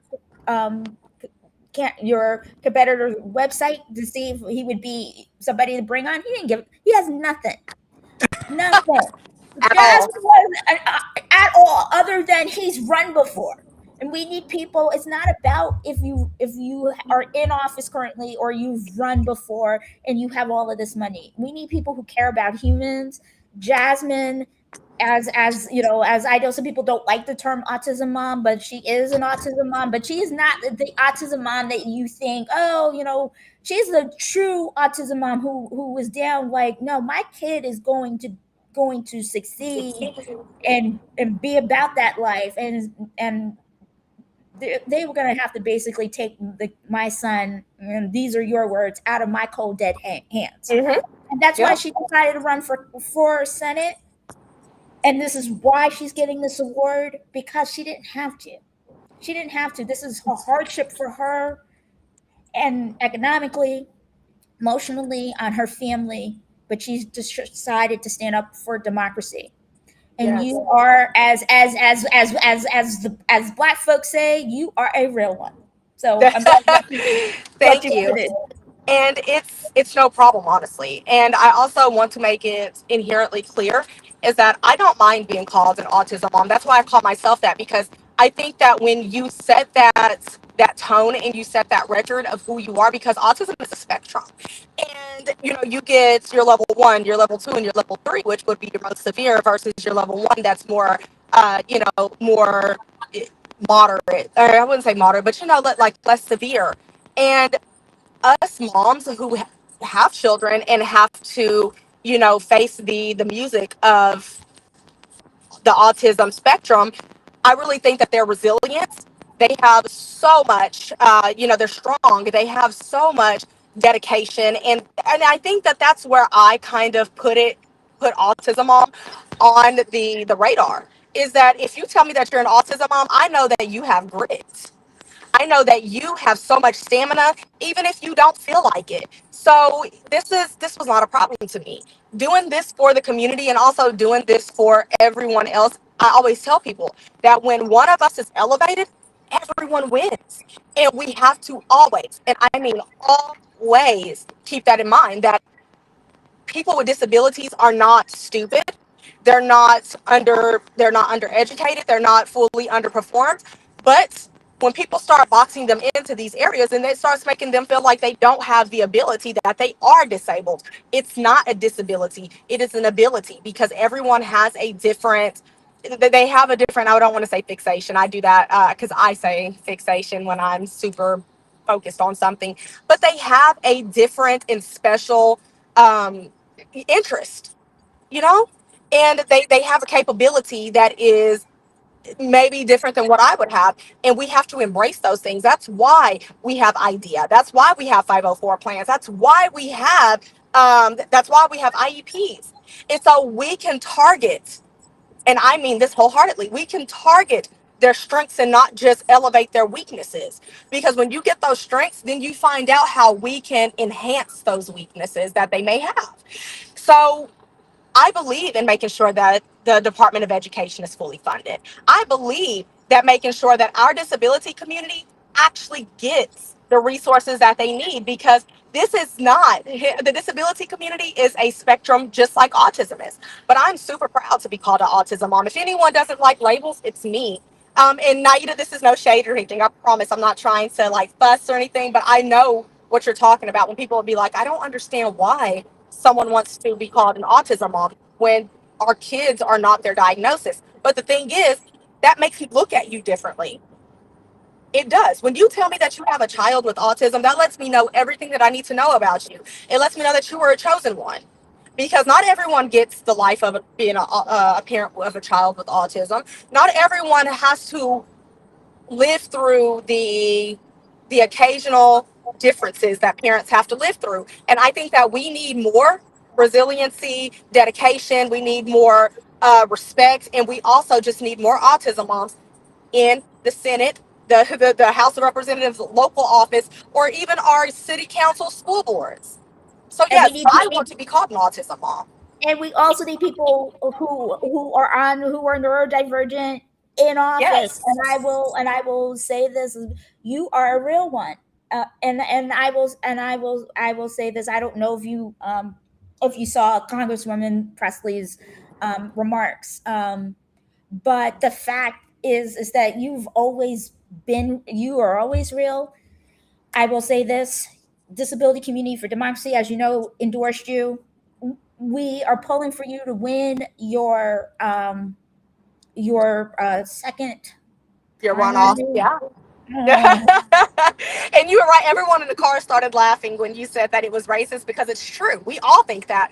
Because the thing is that if this was another man, another white heterosexual man, then they would have he would have conceded. He would have been like, you know what, this is what this is. But the thing is that they don't do that for women because they don't think that we have the capability to be able to draw legislation or enact legislation, and that's got to stop. That's why I'm breaking ceilings. My ceilings and their ceilings are not the same. Our ceilings are not the same. Our ceilings are not as high as is not as high as theirs.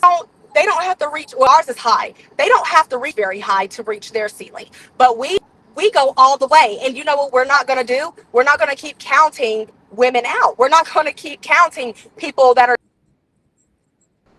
urgent or the disability community.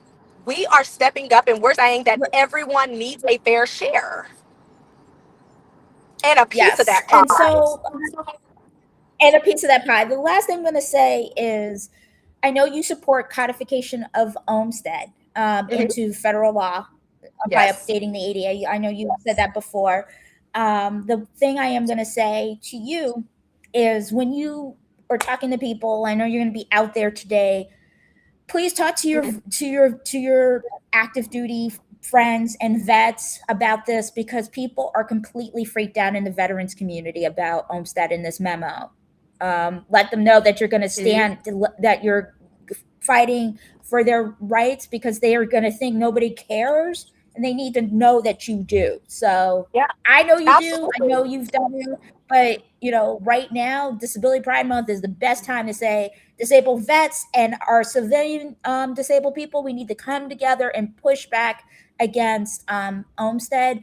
And you know the drill. We got to keep calling them every day, and we got to be in their faces and not get off their neck. So, do you have anything else you will need to say before you need to go,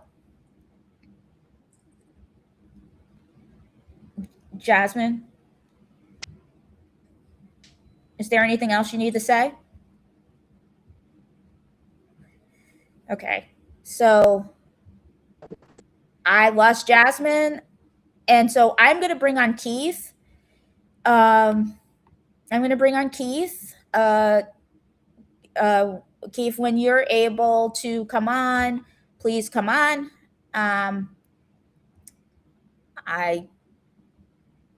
He has his camera off, and so we've had some technical difficulties today, and stuff, and so we're going to move on to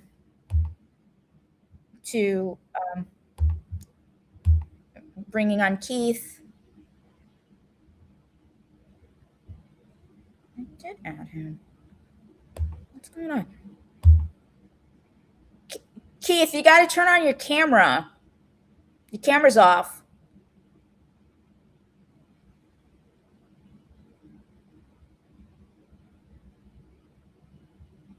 And you're muted. You muted yourself.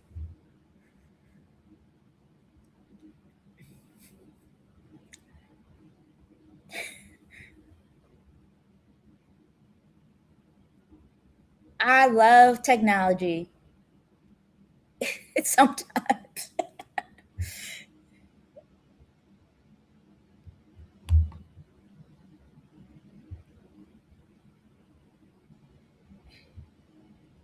Keith, can you hear me?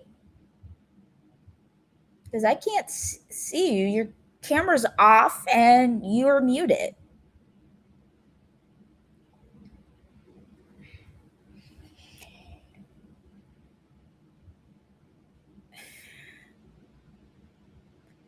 I am really trying not to show my frustration, but I don't understand technology. Why is it doing this to us?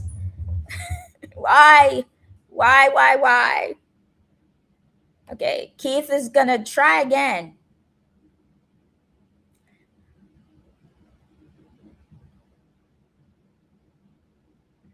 So in the meantime, while we're waiting, we're going to just, be patient.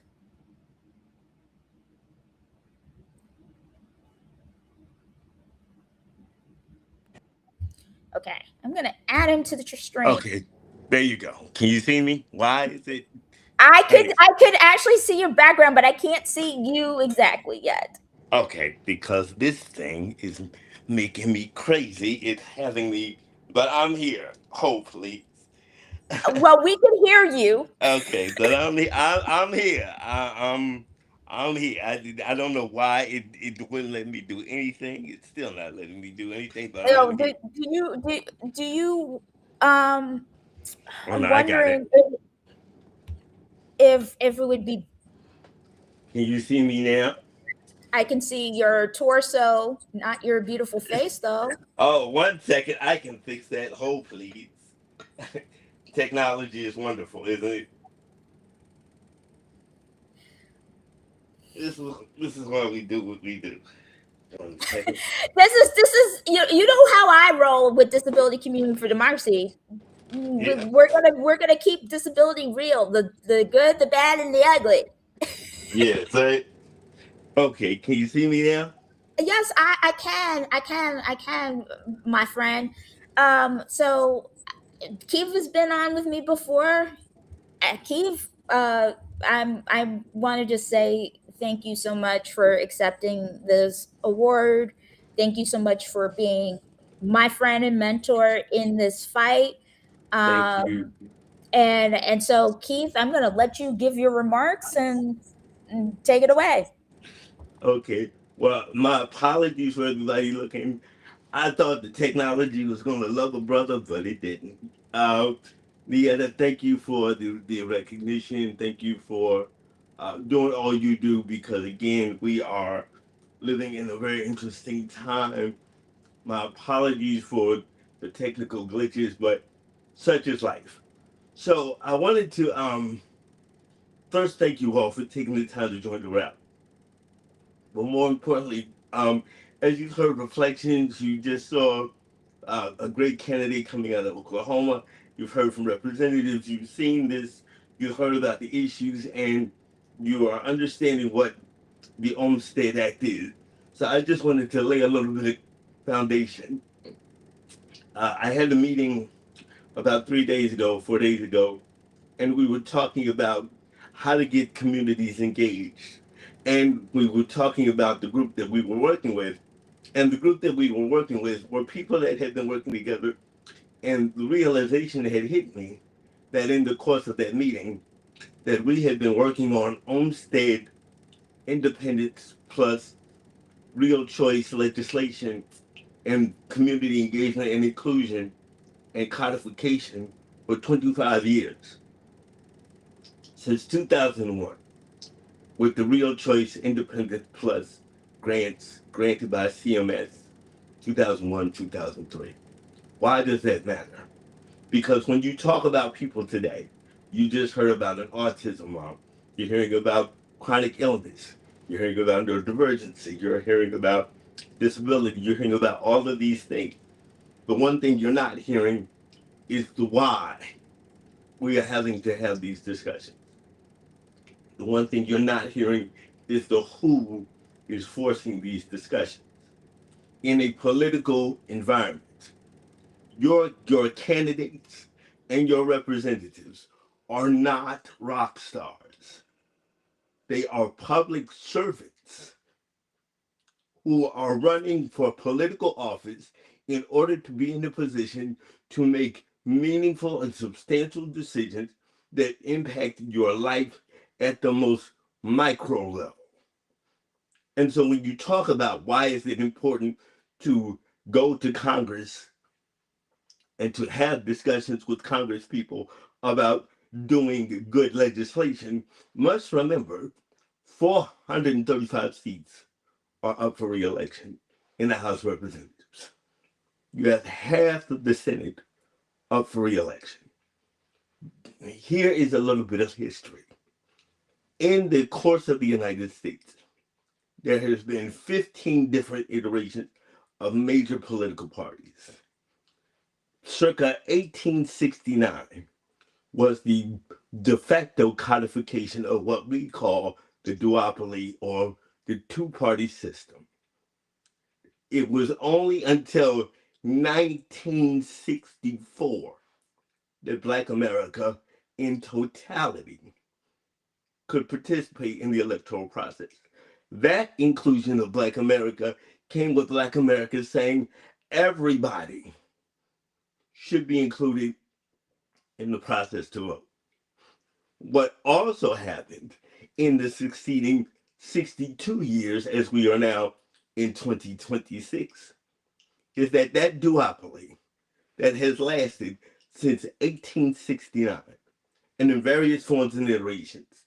People will use political terminology to talk about, well, this party did this, and they were more for less oppression for your group, and this party is this, and they kind of did less oppression for your group. You are in the United States of America. Its core foundings, its core underpinnings is a legalized, socially codified, and socially reinforced racial caste system that has your politics framed in racial identification. Why does that matter? It matters because in the last 19 months, a white nationalist terrorist organization described as a Trump administration using Project 2025, which is 900 plus pages, and using ways of corporate financing of political parties, political operatives, and using the legal system has basically and completely deconstructed every federal protection there is for people who are like us. How did we get here? We got here with a slow, steady march of racism. People will say, oh, Keith, we're talking about Olmsted. This isn't about race. This is about eugenics. I will say to you that the eugenics argument is not. It is an easy and expeditious way to say, well, we can still vote for candidates that make us comfortable and be racist at the same time. The theory of eugenics is race purification, particularly the white race purification here in the United States of America. So if you're going to talk about how to move politically in the United States of America and then try to say, well, it's not about race. Well, how do you think they value a disabled body? They don't. The disabled body, whether it is a neurotypical decision, a sensory decision, or a physical decision, is predicated upon how we see the value that can be extracted from your existence. This is never not far from the truth. This is why the disability community is talking about TPS, or immigration, or ICE, or the Olmsted decision. Because at the core of politics is craving want for power. It is never an altruistic viewpoint. People come to politics because they are running into a system that for 250 years has been predicated and exacerbating particular differences in order to maintain a particular kind of ideology that undergirds the functioning of this country. And so when you talk about politics and you talk about codification of the ADA and you talk about implementing the Olmsted, when you watch your work for a quarter of a century or half a century or 413 years blow up, not because the human condition has been the human condition throughout the human existence, but because people have figured out a way to convince other people that in a construct around phenotypes that we call race is sufficient enough to deprive you of health care education, safety. The American people are understanding, and people with disabilities, you got to understand, you cannot afford to say, I want Olmsted and I want ADA and I want inclusion, but I hate Negroes. I think you should come here the right way. I don't believe a woman should be whatever. Because anytime you can demand justice for yourself while bifurcating your own race and saying, I want for me, but not so much for them, is why you're facing the things we are facing now. So at this moment, this is about unity. Are you going to be unified as a community? Understand that voting in the United States has never been about expansion of power for the community so that we can have a functioning society by which your life existence on its continuum can be the best it can be, not because people have figured out how to bifurcate your identity, neurodivergent, physical disability, sensory.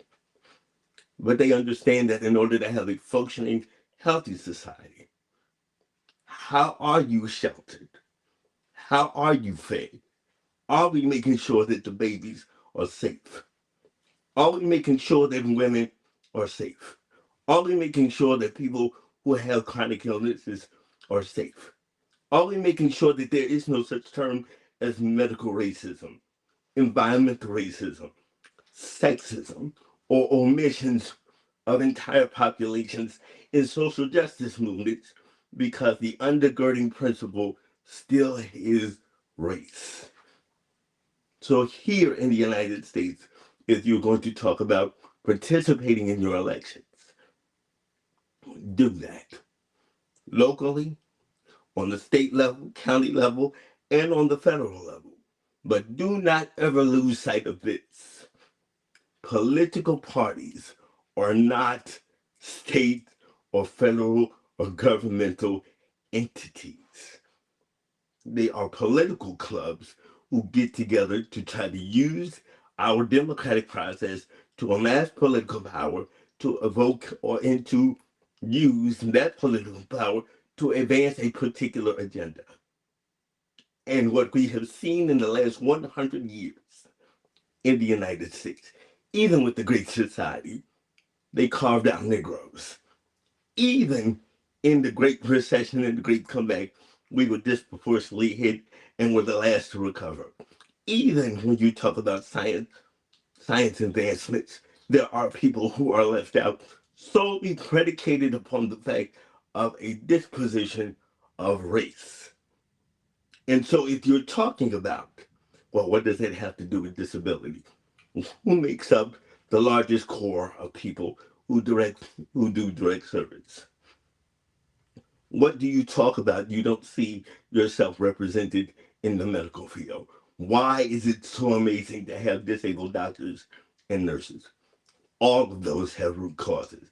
And if you do not activate your politics to get people in positions of power who are not there because they get to exercise some power to lean into their biases and or their hates, but they are there to write policy to solve the problem, not to compromise and say, well, we'll give you a little bit of environmental protection because we had to make a trade-off on a tax cut. We'll give you a little bit of inclusion because we had to make a trade-off on reducing your prescription health drug benefit costs. Nothing in America has to happen, but it is. And I'll leave you with this. Please note that when you vote and people talk about, we can't afford this, we can't afford that, even as we're doing what we're doing now. In 2002, prior to the prescription drug benefit being enacted and other things, and at the launch of the war on terror, the United States national deficit was $6.9 trillion. The United States national debt is now close to $40 trillion, which means that the United States has spent $36 trillion on doing everything but taking care of the very people they took the money from. So when you hear disabled veterans scared about Olmstead, when you see the dismantling of the VA system, when you see the dismantling of elder affairs and ADRC, when you see the dismantling of education and special education, when you see the dismantling of housing, this is all rooted in a very particular thing. So when you vote, make sure that you're voting for people who are going to do the job, not pretend to do it. Keith, I want to ask you a question before you go, and I really appreciate you being patient with all the technical difficulties. And I know you were having them yourself. Yeah, no worries. With Jasmine, Olmstead, Yes. as you know, was for in segregation in actual institutions, like, and you know, and as you know, the IDA, even though they had a least restrictive mandate, was not equally enforced Yes. until Olmstead. And Yes. and even in terms of criminal justice, Olmstead has played a role in not having people go to jail. That's why we have drug Yeah. courts today that we didn't have in the 90s. We didn't have drug Yeah. courts in the 90s. Where did drug No. courts come from? Olmstead. Can Yes. can you explain to people why Olmstead is so vital to every aspect, not just, not just like the mentally disabled individual or people who rely on community-based services? Right. Well, okay. So, I'm gonna try to do it. I'm gonna try to give y'all I like know you gotta I know you gotta go, but Oh no, I no, wanted to ask you. yeah, no, I'm gonna give you. I'm just trying not to give you like the long PhD answer, but the answer is very simple. The fight for Olmstead was also linked with Meek, which was also linked to the early pushes for Medicaid for all. And a lot of that started here, a lot of it started in California, here I mean in Massachusetts. And the reason it is critical because it was talking about receiving care in the least restrictive settings. Because America's history is not to house people who American society deems undesirable within their community. That is just not the American ethos. There is a reason behind that not being the American ethos. And so when you talk about why it's important for, home and community based services is because that's how we get a functioning and healthy community. This goes to how do you make sure that homeless veterans who are coming back are not homeless and are able to stay in the community. This goes to how do you make sure Nana doesn't have to lose her house because she cannot age in place. This goes to how do you make sure you have self-direction, self-determination. All of these things came out of the end of the 90s, early 2000s. And the reason it's key now is because the excuses about isolating the disability community no longer hold up. You cannot say, well, we can't work because now we have technological advancements where, quote, nonverbal, unquote, individuals can communicate in a workplace setting. You have the ability where now people who are, quote, severely autistic, unquote, with appropriate services and supports can live a, quote, full and meaningful life and be self directed. Every statement that I just made is predicated upon the fact that in our community, there is an assumption of competence that people with disabilities are never afforded. And so, if you talk about the importance of why Olmstead is needed, why Medicaid for all is needed, why making sure direct support workers are paid a living wage, why you need to make sure the protection and advocacy networks are fully funded, is because people will in the United States when it comes to policy. Every time the policy is just slightly expansive, the societal reflex is to be more restrictive. So if you have anybody in your family who served in the military, if you have your favorite auntie who's getting a little up in age, but she likes her house, You should be able to live a life without having to worry if there are people in your government trying to figure out how to eliminate you. And that is why it is critically important, one, that you vote, two, that you understand that the people who are trying to get control of your political process are not doing it out of altruistic reasons. So it is critically important to make sure that we codify Olmstead. Yes. We give the ADA. It's like I said, personally watching my work burn up in front of my eyes and having like little zero to no support from the community other than people saying, "Hey, this is bad." You kind of sit there and go, I just stop telling me it's bad. I know it's bad, but I tried to run for office. They told me I was ahead of my time. So I'm hoping, people will get out there, and it is a democracy. Please understand that anybody, whether you're disabled or not, who is over the age of 18 in the United States, can run for office. Being a candidate is basically a big job interview that's like a beauty pageant. Yeah. So you have now, but if you want to be real about it, we're at a time now where we need every kind of voice so we can get us right. So I just want to just say this so everyone can hear it. I say this all the time on lives. Eugenics is a pseudo racist science. It's a racism. Ableism is based in racism. Yes. I'm going to say this for those in the back who did not hear me. Eugenics is a pseudo racist science. Ableism is based in racism.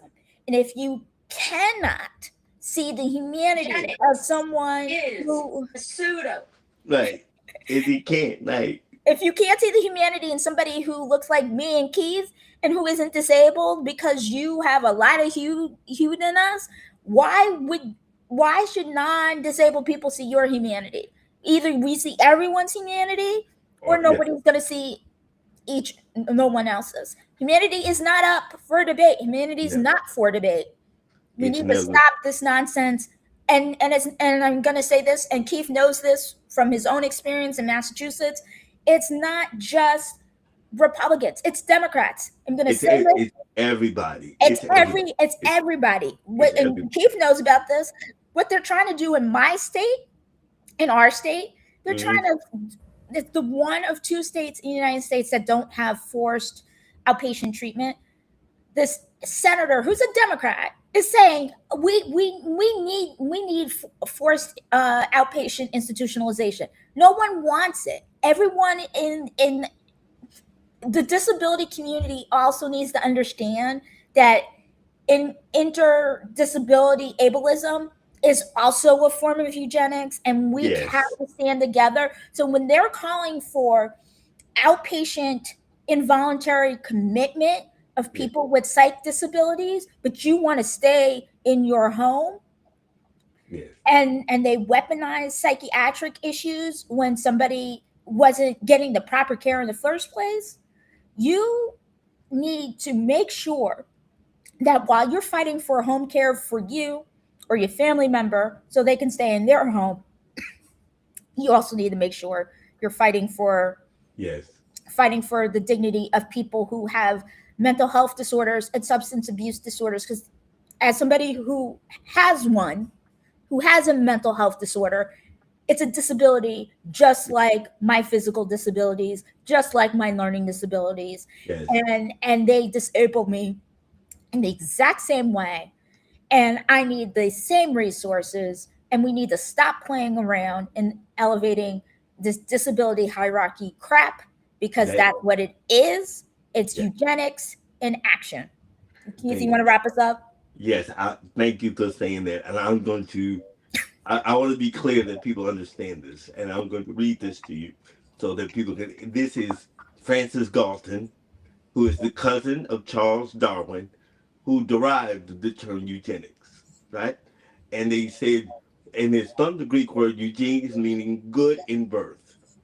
Quote, we greatly want a Greek word to express the science of improving stock, by which is by no means confined to the question of judicious mating, by which, especially in the case of man, takes cognizance of all influences that tend to remote disagree. More suitable races or strains of blood stand a better chance of prevailing. Please understand that's 1883. That is 19 years after the conclusion of the Civil War, in which 700,000 people murdered each other in order to keep black people on the plantation. Eugenics is race based. Everything we're facing, the moment we get over being racist, we will make sure America is a better place. Nieta, thank you so much. You guys have a great day. Thank you, Keith. And I will reach out so we can make plans to see each other soon. Absolutely. You take care. Bye-bye. Bye.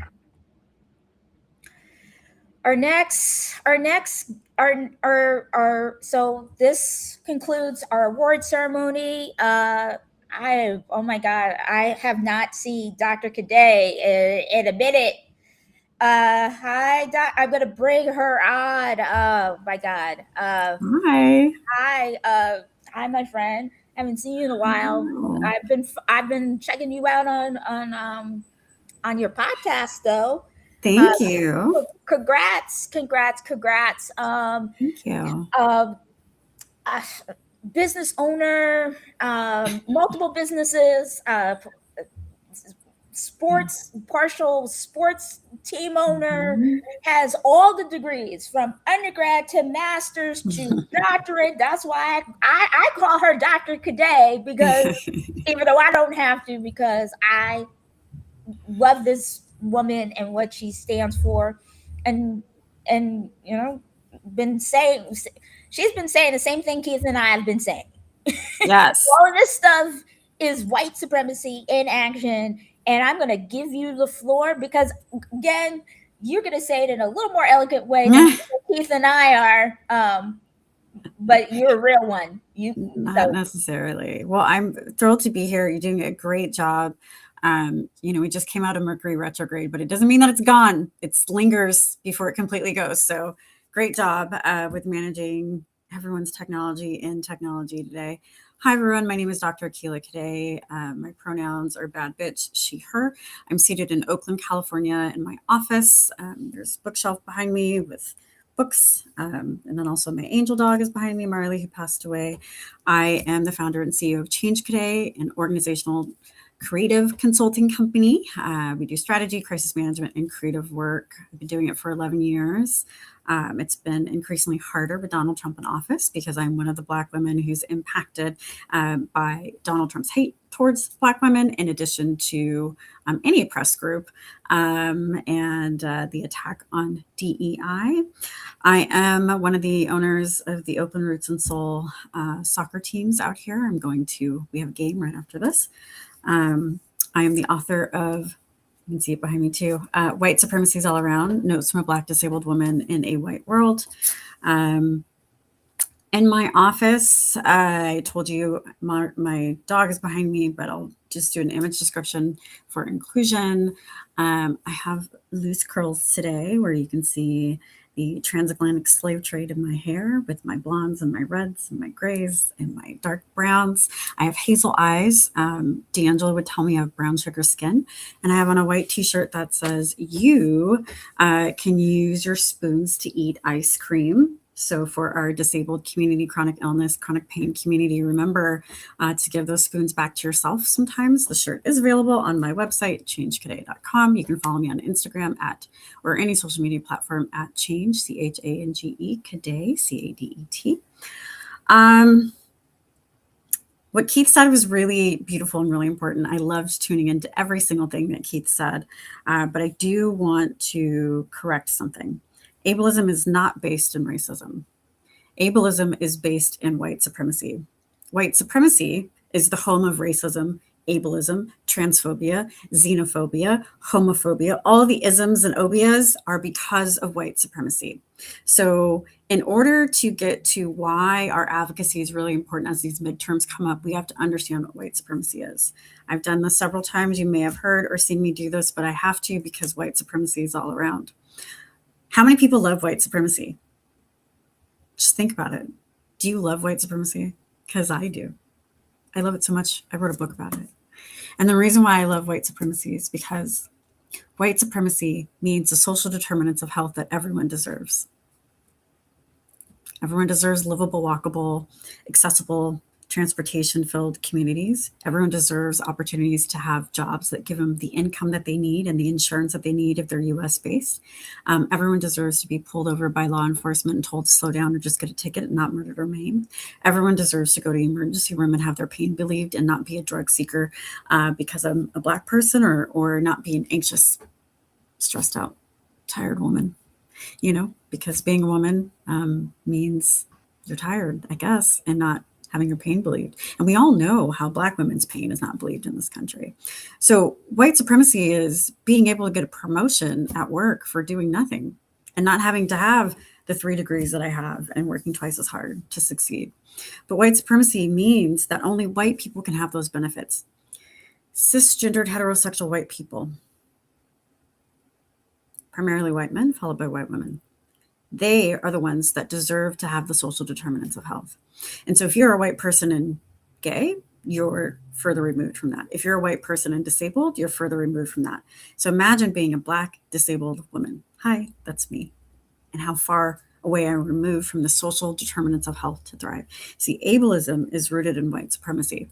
If we dismantle white supremacy, then we don't have to have these conversations that we're having today. We don't have to have a say no to Crip Crow rally, but we have to because people choose to not see us, and that is the benefit of white supremacy. White supremacy is also what Keith was talking about. Eugenics. Eugenics is rooted in white supremacy. Eugenics means there's a superior ethnicity. Race is a social construct. I'm not going to get into that, but is there a superior ethnicity? Eugenics also means not a disabled person. White supremacy means superior, supremacism, perfection. And my disabled body is not viewed as perfect. Even with my light skin privilege, I'm not viewed as perfect. Now, some of you are like, how is this bad bitch disabled? I understand. I get it. But I live a dynamic disability. So I have a parent and non-apparent disability. You can see a little bit today, but I have an extremely rare type of Ehlers-Danlos syndrome. I have an extremely rare type of arthritis called ankylosing spondylitis, meaning my spine's fusing together. I have extremely rare kidney disease, so I can't take any anti-inflammatories for the inflammation my body's typically in. I have extremely rare conditions like mast cell activation syndrome, GI things, and the list goes on and on. That's why I have a cane on the cover of my book, because I am a cane user. Dynamics, sometimes I need the cane, sometimes I don't need the cane. It all depends, but I'm 100% in pain. My body also makes me think I'm having a heart attack every day as a result of my Ehlers-Danlos syndrome. And for those of you who don't know, EDS is a rare connective tissue disorder. And my type, I have a gene that says we don't want to work with collagen. And so that means I bruise easily, I cut easily, my joints dislocate and partially dislocate easily, partially dislocate every day. And my body thinks it's having a heart attack every day. So I have the symptoms of a heart attack, and then I can have a heart attack and die at any moment in time. Right now, I'm extremely tired because my heart's not pumping well. So I've been in and out of the emergency room and urgent care and having lots of different procedures because I'm not doing well. I'm literally trying to survive right now. And I bring all that up because the Rehabilitation Act happened in 1973, right? That was 53 years ago. The Americans with Disabilities Act happened in 1990. That was 36 years ago. The Olmstead Act and the codification that's needed for the Olmstead efforts. That was in 1999. It was 27 years ago. These are all things that are in people's lifetimes.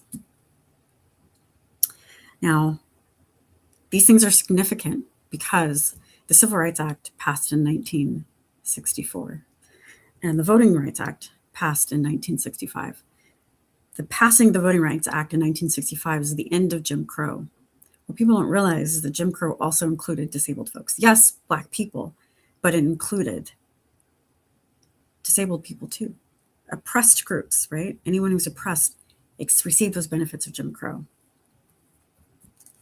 Now, if it weren't for Black people, we wouldn't have the Rehabilitation Act of 1973. We wouldn't have Americans with Disabilities Act of 1990. We wouldn't have Olmstead, 1999. Because Black people have been doing the work for oppressed people ever since we came here from Africa, right? So to Keith's point earlier, if you're advocating for disabled people and you're racist as fuck, you're part of the problem. Because without Black people, you wouldn't be in a position here where we can even advocate for our needs as disabled people. If you're excluding the lived experience of AAPI, Asian American Pacific Islanders, if you're excluding the experience of Indigenous people, again, of Black people, anyone who's non-white, and only focus on your needs as a disabled person, you're part of the problem. You're actually upholding values of white supremacy. So if you want to do all that you can to stop Section 504, Olmstead Act, all of these horrible things that tie back to eugenics, tie back to a time where people with disabilities were institutionalized, couldn't be in care, in community, in their home, you have to acknowledge Black people, and you cannot be racist. You can't be racist doing the work. See, my intersectionality doesn't allow me to pick and choose like a white woman. A white woman can decide one day that she is just a white person, whatever her white ethnicity is, and reap the benefits of white supremacy, even though through her intersectionality, the intersections of our identities, a term coined by Kimberly Crenshaw, of how we identify and how those identities impact our daily lived experience and the systems and structures that we live in. A white woman one day can just be white. She has the privilege of doing that because that's white supremacy, even though she has the lived experience of being oppressed, a woman. Now, we also know how women's organs are political and protected by the government. There's no prostate law. There's no prostate act of 19, no, there's none of that, right? So imagine being a woman, being a person of color, being disabled, and what that means right now with Donald Trump, who's attacking DEI, who's attacking disabled folks, who's attacking immigrants. I'm a first-gen kid, so I'm a child of an immigrant. Imagine what that's like. And if you have the privilege to just worry about your disability benefits or your health care, then you have more work to do, because I don't get that privilege. I do not. So remember, in order to do this work, to get back to humanity, and that's what I talk about all the time on my podcast that Nieta brought up earlier, which is humane rights, how we get back to humanity is dismantling white supremacy. Dismantling white supremacy is how all of us, through our intersectionality, can thrive and have the social determinants of health that right now the United States of America says is only for white people, non-disabled individuals, cis hetero white people. The LGBTQ plus community, the disabled community, non-white people, we all deserve the same thing. So remember, Jim Crow was 61 years ago, and we are still dealing with the benefits as Black people. When we think about Nolan Wells and so many other Black kids, men, women, and children who have been lynched in one way or another. That's still we have all the rules that are there, but that's still happening. The Emmett Till Anti-Lynching Act happened in 2022. He was lynched in 1955. Today would have been his 85th birthday. And Black people are still dealing with that. So that's why as disabled people, we're still dealing with things, because ADA was 36 years ago. The Rehabilitation Act was 53 years ago. And until we're seen as humans, getting back to humanity, we're going to deal with the same thing over and over again. But if we don't dismantle the white supremacy within ourselves, within the disabled community, then it will only perpetually get worse. When we come together, so we all deserve the benefits of social determinants of health, that dismantles white supremacy, and that's how we get back to humanity. Thank you.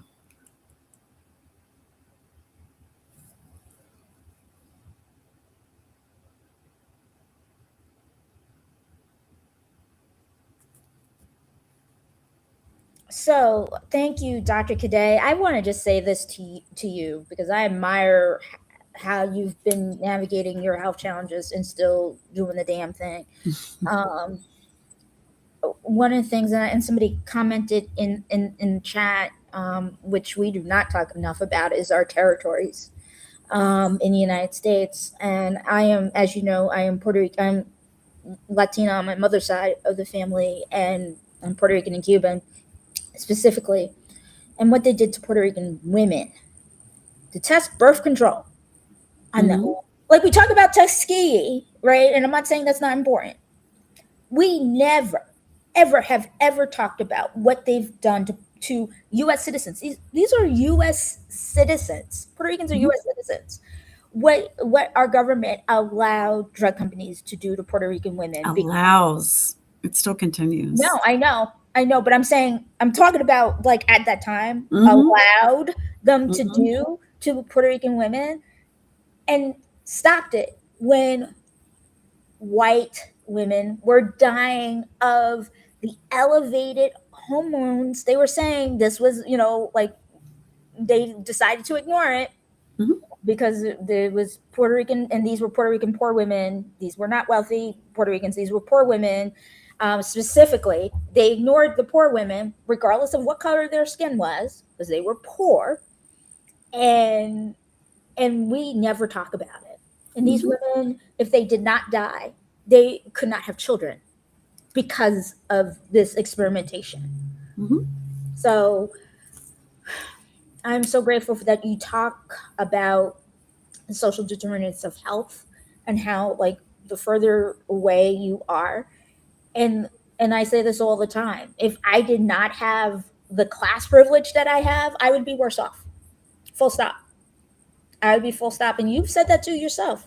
You've said, if I did not have the class privilege that I had, the education, all the things,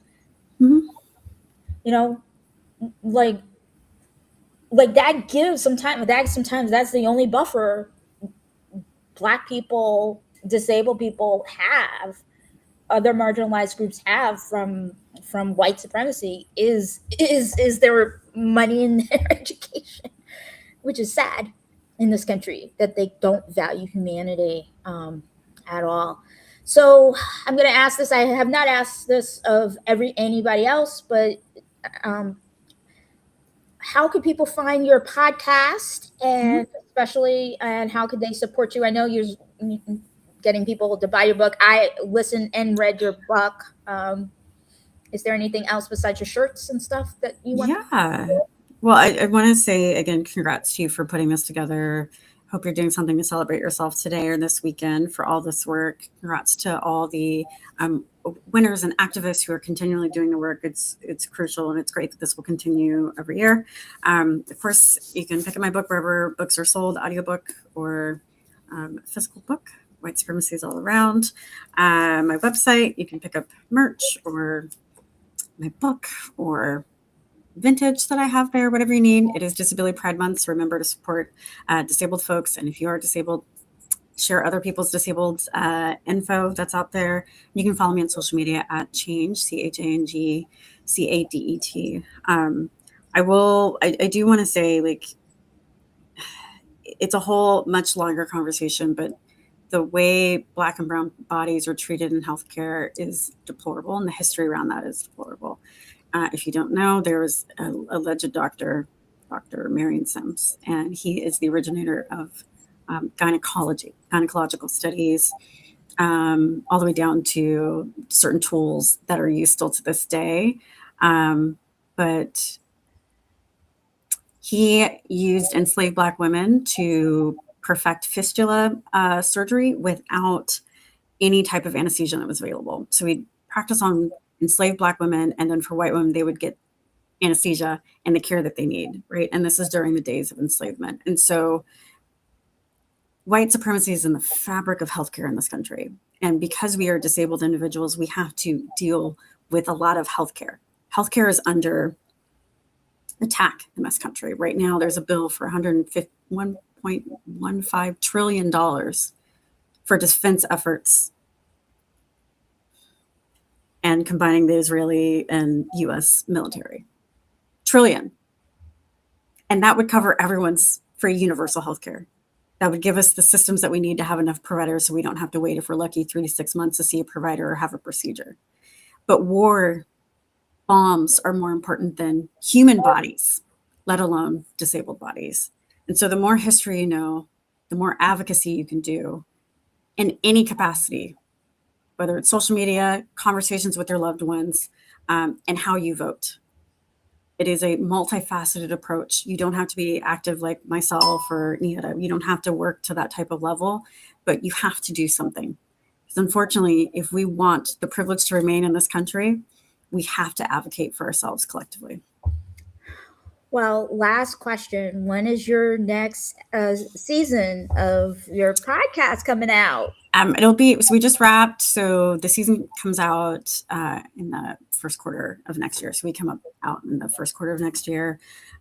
We launched January 6th of this year because I wanted a different positive vibe with January 6th. Yeah, I got it. So yeah, so stay tuned for next year. And if you know of any folks that you would like to see me interview, slide in my DMs or hit me up and let me know. Well, I will say this. You are always welcome to come on. We have two.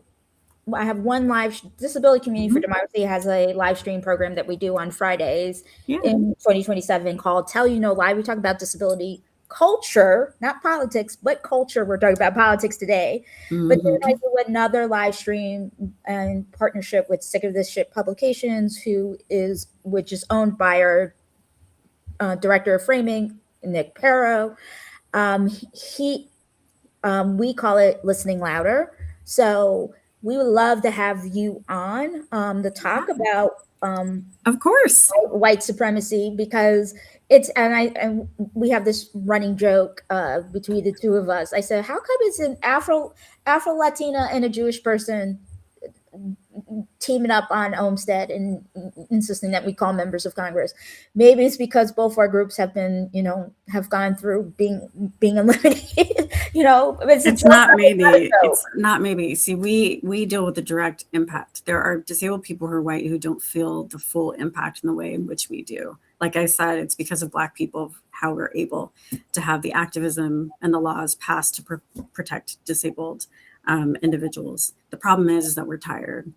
We are tired. No, but you know what I'm saying, right? Like, yeah, but it's not a joke. But even though we're still tired, we're still doing it, and that's the privilege of whiteness.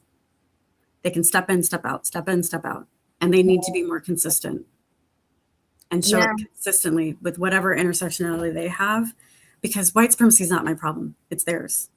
They need to dismantle it. And even with all the accolades I have, I'll never have the power of a white man who is a person who uses a wheelchair. I'll never have the power of even a gay white man, or the most powerful one. I won't. He can say the same exact thing and people will listen to him more than they would listen to me, right?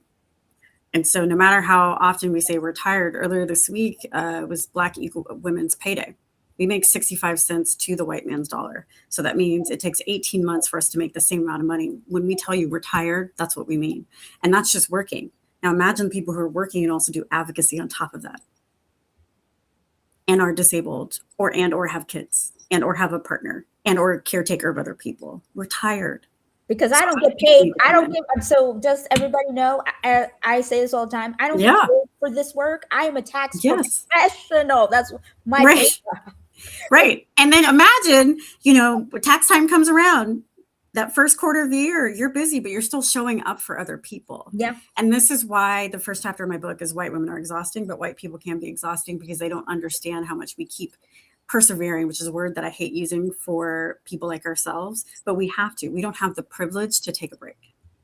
Yeah, so the more we come together, the easier it is for us. I wish I could have taken. I'm going to say this, and then I'm going to close out. I wish I could have taken a break because my uncle was dying of cancer due to his military service and other chronic illnesses in a veteran's home. I wish I could have taken a break to go see him.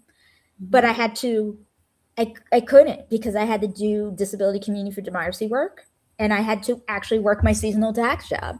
So I didn't have any energy to go and see him. I spoke to him, but I didn't have any energy to go to see him. And so when you have a disability, you're making choices on not only if you're going to be about this life and do this work, you're missing out on so many family things, funerals, birthdays, going to things, because you have to conserve your energy to go to work and do do your activism because they want to erase your humanity. So, Dr. Cadet, I want to say I'm praying for you because I know how some people feel about prayer and positive vibes, but I am keeping you in my thoughts. I'm sorry that it's been so hard for you this year. It sucks. I wish our healthcare system was not giving you such a hard time.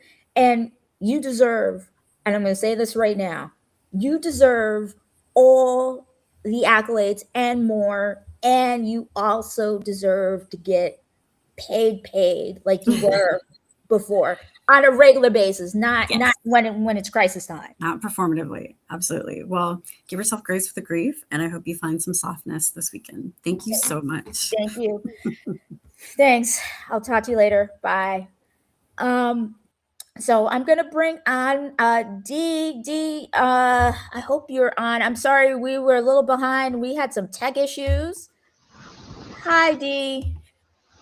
Hi, how are you, Naida? Can you hear me? I can. D, I'm gonna just let you have the floor. We Okay. had like issues twice, so we are behind.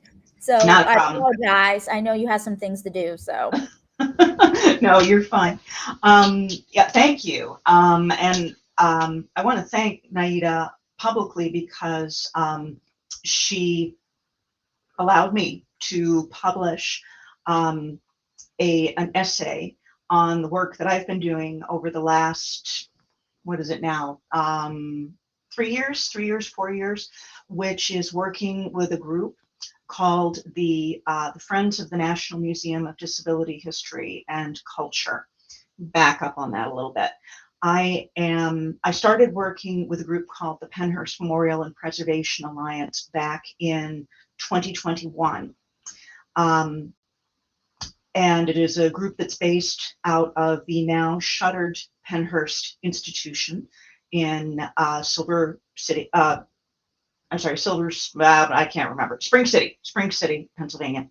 Obviously a horrible place. And with a group who was committed and remains committed to preserving the history of people with intellectual and developmental disabilities who were incarcerated there, sometimes murdered there, abused there for sure. So she gave me some space on her Substack to talk about the work that we've been doing. First, I want to start, though, with a quote that I use as my email address for this type of disability history work. The quote was one that I read at the original small Museum of Disability History in Buffalo, New York. And it's a quote by a historian named William Loren Catt. And the quote goes this way: "If you believe people have no history worth mentioning, it's easy to believe they have no humanity worth defending." So my Gmail address is historyworthmentioning@gmail.com if anyone is interested in hearing more about the work toward a National Museum of Disability History. I am preaching to the choir here because I know that everyone here understands how hidden the disability community is in history. It's not that we weren't there. It's not that elements of disability and how American society treated people who they decided were different. But it's hidden. It's not something that people are aware of. And I've had the experience of, I bring it up, or I bring up how disability might be related to certain issues, and I get the eye roll. I get the, oh, there she goes again, D with disability. But we're talking about my family. We're talking about my sister. We're talking about me. I have a hidden disability. I have a mental health disorder. I had cancer almost 5 years ago, but I'm still dealing with the physical ramifications of that.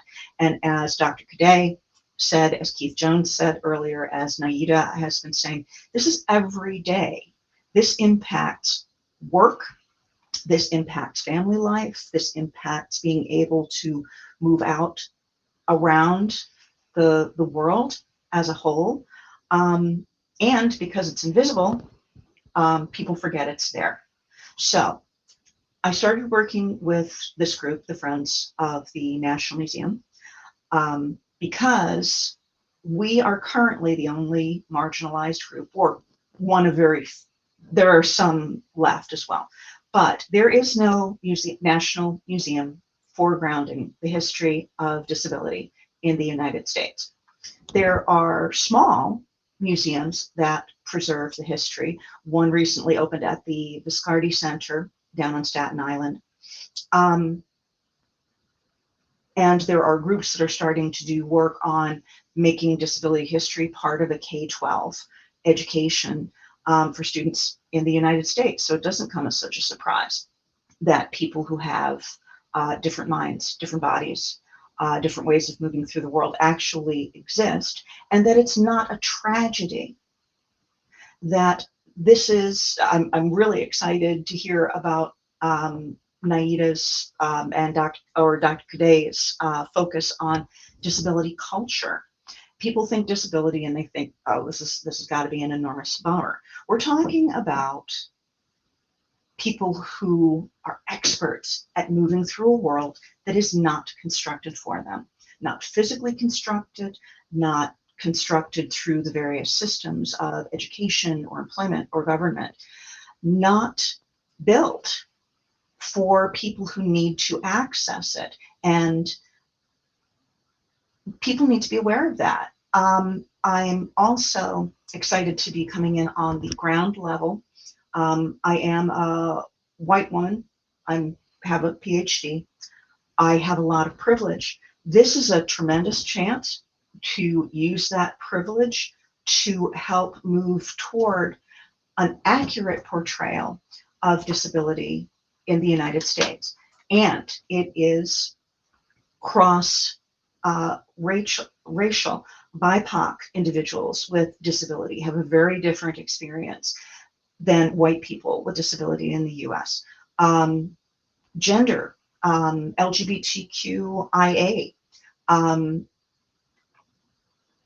Native American people, everyone, disability is the only identity group that you can join at any time.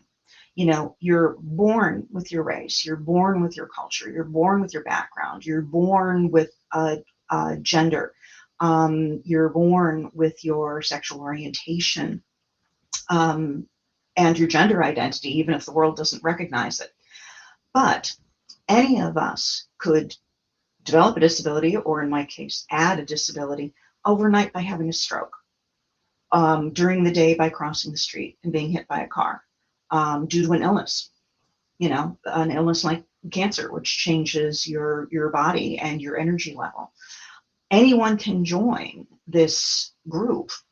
I'm thrilled to be coming in from the ground floor of building a national movement toward centering disability history, because maybe this time we can get it right. Maybe if we recognize that disability crosses all of those different identity groups, that disability is developed and worsened depending upon if you are an unhoused person, if you are a person of low socioeconomic needs or living in poverty, people who have chronic illness, and the chronic illness not being treated within our current medical system, creates additional disability. How about we recognize that right from the beginning? We are so diverse. That is an amazing boon, a blessing to the work. The problems that have been solved by disabled people are the things that non-disabled people take advantage of all the time. Your smartphone with text function, with speech to text function, developed for people who were not able to type, people who are not able to see their phone. I have become hard of hearing as I've gotten older. I make use of caption technology. These were all created for people who could not access the world in the same way, and everyone benefits from it. So I also have been talking with some of the people that I'm working with about how can we do this museum differently. Not everyone can travel to the National Mall. I'm not saying that we don't, as a community, belong in the National Mall. I'm not saying that at all. We do. But it's very difficult for people to get there.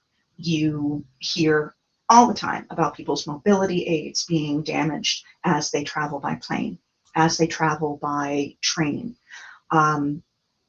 moving into hotel rooms or things like that that are not accessible to people. So rather than try to say, hey, everybody come to us, how can we, as a group, working with other organizations who are doing tremendous work in different places, the Disability History and Culture Collaborative is doing some fantastic online work.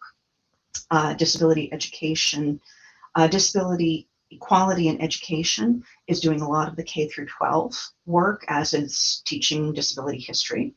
And the Friends are doing work in different ways to address how do we finally make a museum that works for everyone, that people can access it even if they are immune compromised and are not able to physically be in the museum.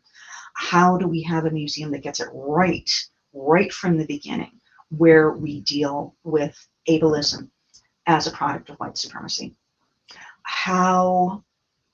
What would that look like if we actually told the stories that were there from the beginning, rather than saying and backpedaling, saying, oh, that's right, we missed this part of the history, we missed this part of the history. No, the best way to do that, of course, is to have disability-led organizations and groups working toward preserving disability history, putting people with disabilities, disabled folks, in positions of power, voting power, not just people with physical disabilities, but people with sensory disabilities, people with mental health disabilities, people with intellectual and developmental disabilities, people with chronic illnesses. All of those voices need to be represented, and they need to be represented with the power to change how the message goes forth. It's very exciting. We all know what museums have become under this particular administration. That they are criticizing the Smithsonian, the very top workers in museums in the United States, and saying that this is bad history. We want to restore truth and sanity. Well, I've had a laugh over returning sanity to American history. So I've looked at other friends, I'm like, well, we can't do that, right? We're not the ones supposed to have the sanity. And yet, we are the ones who can best tell our story. NAIDA is a member of the grassroots work group. I serve on the grassroots work group.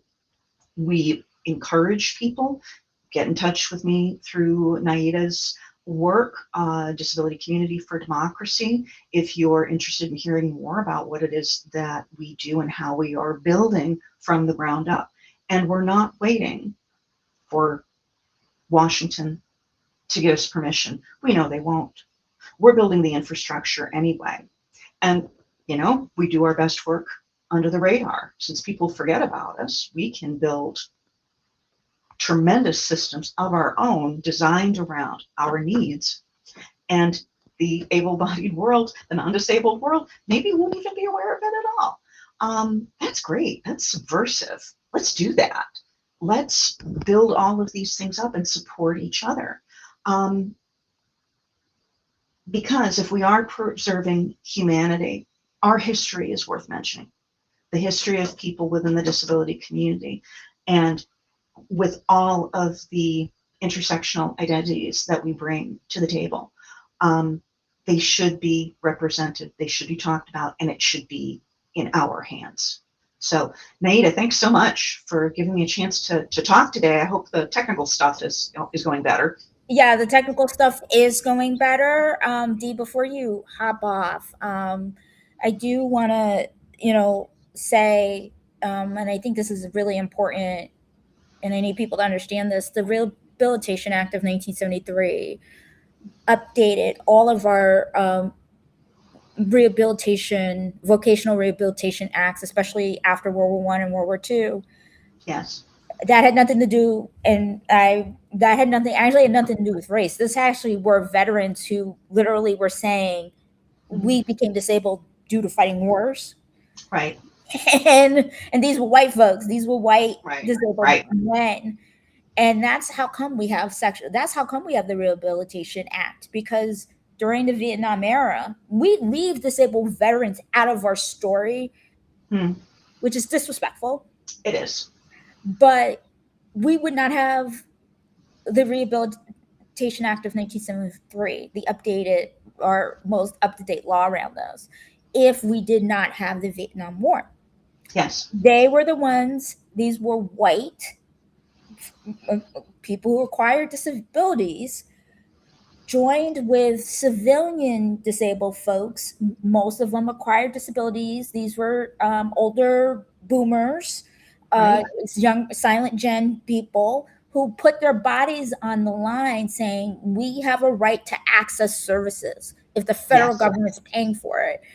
And if it wasn't for white disabled veterans who got the ball rolling on this, we wouldn't have the 504 protests, which was led by people who were not vets. So we just need to be clear on history that a lot of the things around veterans and how the access that we have is veterans and our parents. Yes. Yes. That's absolutely the truth. And the 504 protest was greatly supported by the Black Panthers. And as I know you know. And it's not only Black Panthers, because we talk a lot about the Black Panthers, but as somebody who's a member of the LGBTQ community, I feel like sexuality and gender identity is fluid. So like I also believe that's a group you can join anytime. Because I used to, when I was younger, I used to think, when I was like a little kid, I used to think I was straight. So, you know, but there was LGBT, it was gay men, a group called the Butterfly Brigade, who also helped during the unions. There were some unions in that, and I do think we need to I believe that the Black Panthers deserve their due, but I also don't want to leave out the LGBTQ community, because they also get left out a lot of our disability history, even though people who are members of the LGBTQ community are disproportionately disabled. Yes, of course. And that it was only taken out of the DSM, I forget which version, that homosexuality was considered a mental illness. You know, LGBTQ. So it's not that far. It's not that far back, and it's still the way that people respond to transgender people. And so it's not. You know, like we said, you know, it's not buried that deeply, but people don't like to talk about it. I always say, because I was born after what we now call IDA and Rehabilitation Act of 1973. But I say it wasn't that long afterwards. All of this stuff was basically in my lifetime. And depending on which school district you were in, because I was in several, they weren't evenly enforced until Olmsted.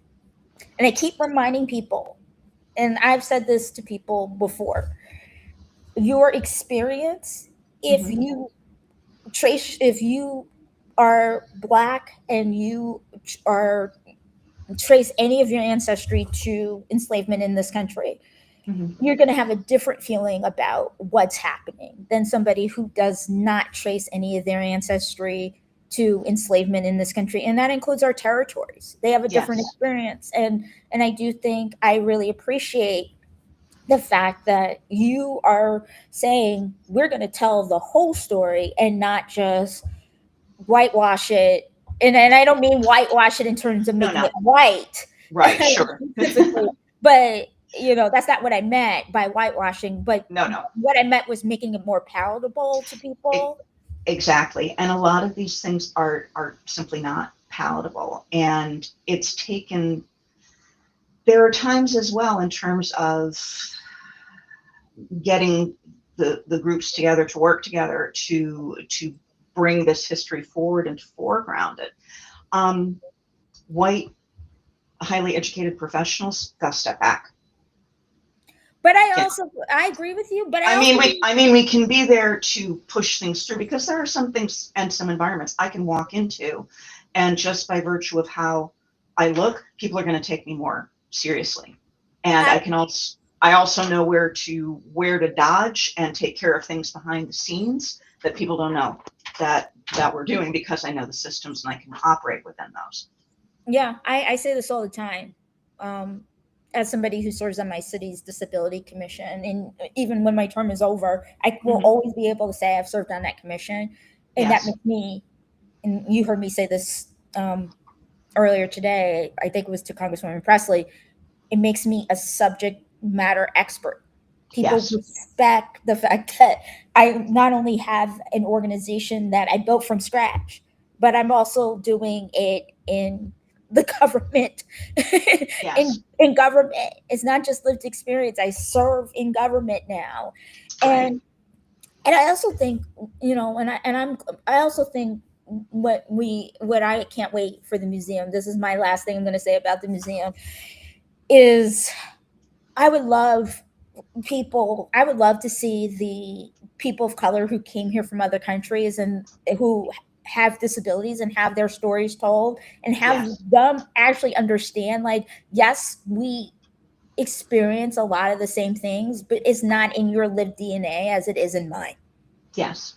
It Yeah. isn't. And I respect everyone who, but I feel it. There are times like when I felt Olmsted, when I heard it, what came out on Juneteenth, like the day Mhm. before Juneteenth, I felt it in my like generational, the trauma of having in ancestry, my ancestors being enslaved in the South, in the United Yeah. States. I felt that like they don't care. They don't give a damn. And I felt it in a way that like some of my friends um who are not black, or who are black but they're immigrants or children of immigrants, like Mhm. fully children of immigrants, both their parents are immigrants, they didn't feel it in the same way. They're upset, Yes. but I feel it like this is a slap in the face to my ancestors who were fighting for freedom and diagnosed Yes. with protest psychosis Yes. Yeah. and dryptomania because they want to be free. Right. So Yes. so I Exactly. I can appreciate that. so I really appreciate you talking about the museum. You always have a platform if you want to write about more. You're always Okay. welcome to write another piece. We do have some slots if you want to write another piece. Just let me know and I'll let you know the dates. I'm going to tell you that piece did get a lot of views and a lot of people read it. Yeah. Because people are interested, and I will see you.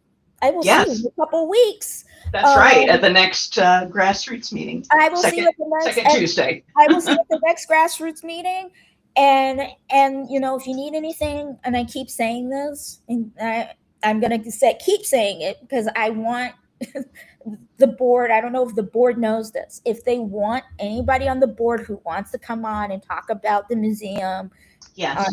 on our live stream, or if they want to write a piece from their experience, they are more than welcome to. This is not, I'm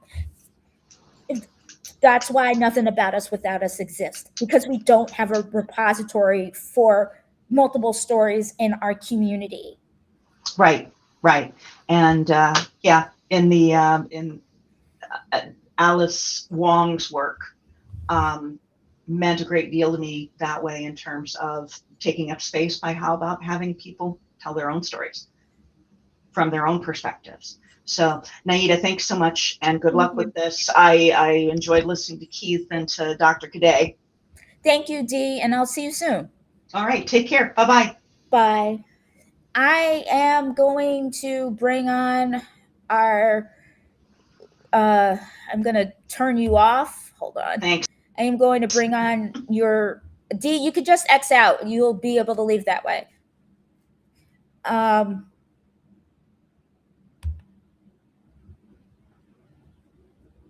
going to just remove you since you're struggling. I'm going to bring on our Northeast coordinator. BB, are you ready to come on?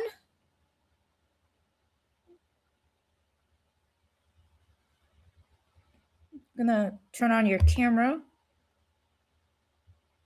Well, when you turn on your camera, then we can see you. Hello. Hey, can you hear me? Hey, my friend. How are you? Yes.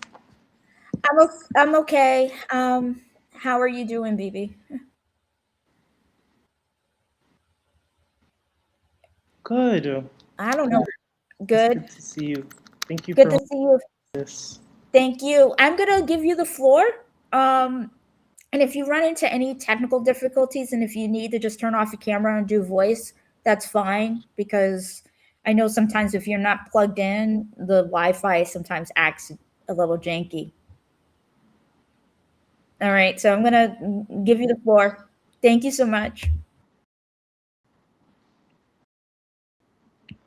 Okay. Sounds good. Thank you so much. Thank, thank you. Hi, everyone. My name is Abiodun Ojo. I go as BB, and I'm the Northeast Coordinator for DCD. And I remember the day that the Olmsted memo came out with the DOJ legal counsel, and it really struck me as someone who personally has, a personal experience with the criminal justice system on a personal level, and having a loved one who, has been criminalized and had experience, in that system of institutionalization. It's something I think that a lot of people of color who witnessed it could see that, this is not something, we're just screaming out of, it being, a conspiracy. Like, this is a real issue that many of us can really, speak to on a personal level. And, I think back to the history of this country and the fact that, this system of institutionalization and, weaponization of disabilities, something that's new. It's something that existed since inception.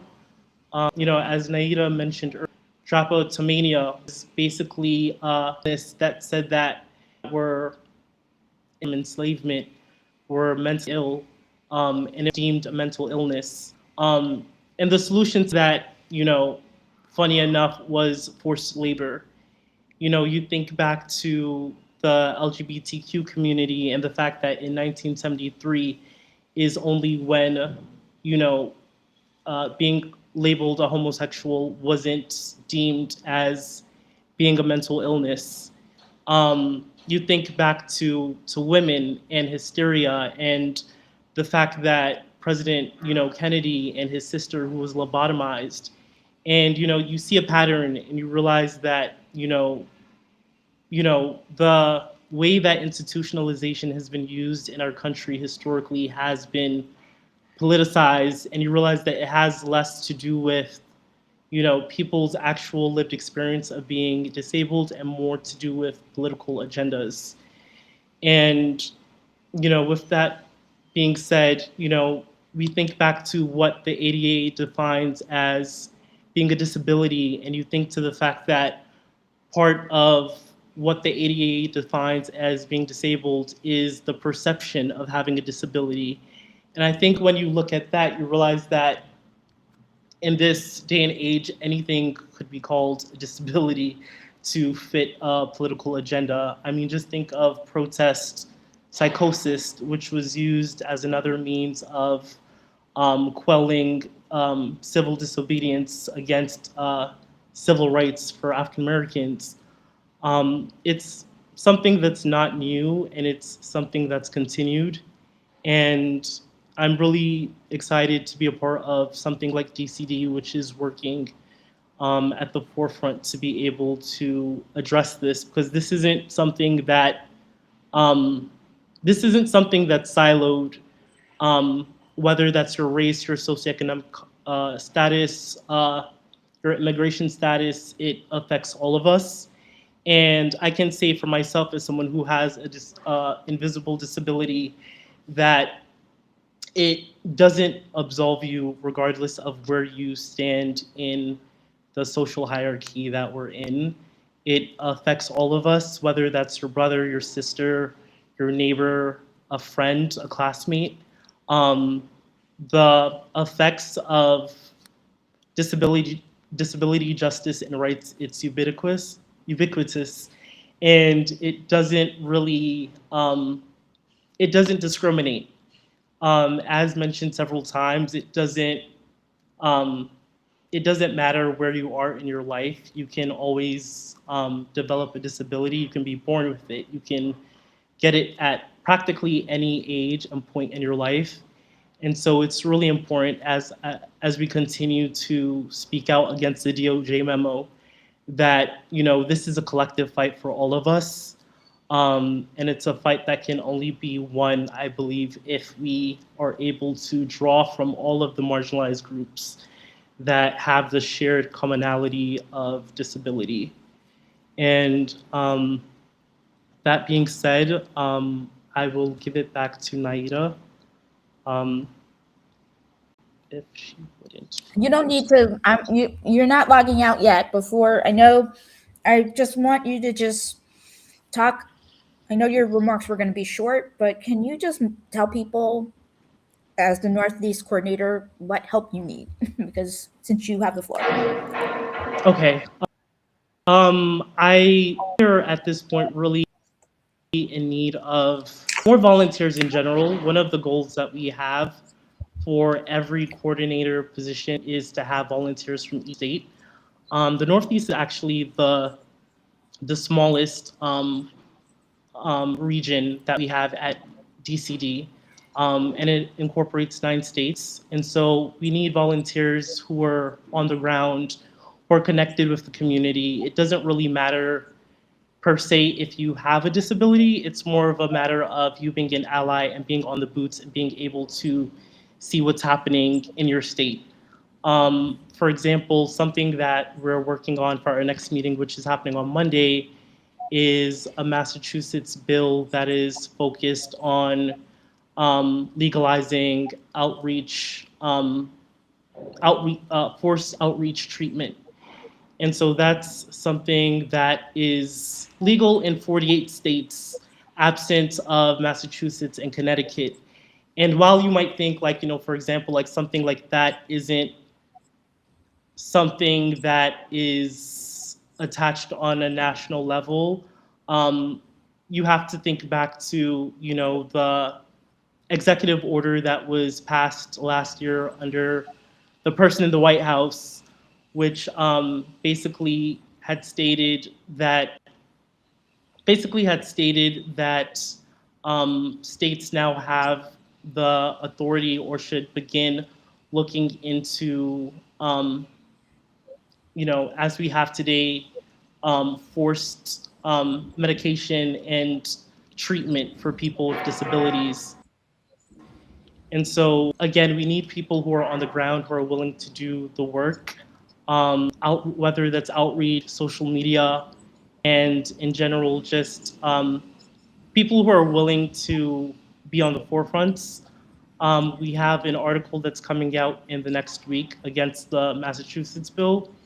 And we also have several other oppositional letters that we have that are coming in the following weeks. So I do want to say that article is coming out on Tuesday. The bill has died in the House. I live in Massachusetts, so it was actually, we wrote this article together, partially because BB is the Northeast coordinator.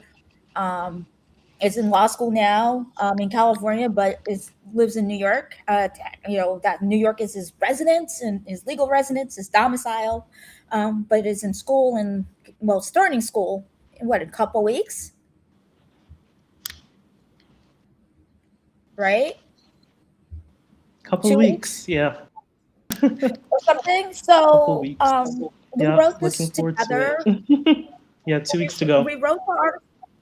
Yeah, there's tech today. We wrote the article together because it was important Yeah, there's a lag. to I'm make so sure. sorry. Don't worry about it. We wrote the article together because it was important to also add a voice to somebody who lives in the state. Um, and so when stuff like that happens, we are going to ask people who are going to be directly affected by said law. This personally directly affects me because as somebody who has a mental health diagnosis, who's fine, I don't have any problems or anything, but given the current occupant and actually a lot of like the institutionalization started in Massachusetts. You wouldn't think so, but it was here. Started here and spread and it was deemed humane to do this back then. Um, I want people to understand that we need you. We can't speak for everyone. Like disability, there's like 500 plus disabilities. We can't speak for every disability, so we need you to volunteer to the best of your ability to help. All politics is local. So BB, I'm gonna let you peace out and enjoy the rest of the live stream. I will see you on Monday. That article is coming out on Tuesday. Thank you so much, BB, for doing this. Awesome. Thank you so much. Thanks. Last but certainly not least, I'm gonna bring on Jennifer again to give her remarks. Then we're gonna close it out with how Olmsted impacts community-based services, specifically home care. So Jennifer, when you're ready, all you need to do is turn on your camera and go right ahead. Jennifer, go ahead. Okay. Hello, everyone. My name is Jennifer Burse. I am Legal and Policy Co-Lead for Disability Community for Democracy. I am 48 years old. I live in Michigan. And I was born at 26 weeks with cerebral palsy. I have used some form of home and community-based services throughout my entire life. These services for people with all variety of disabilities.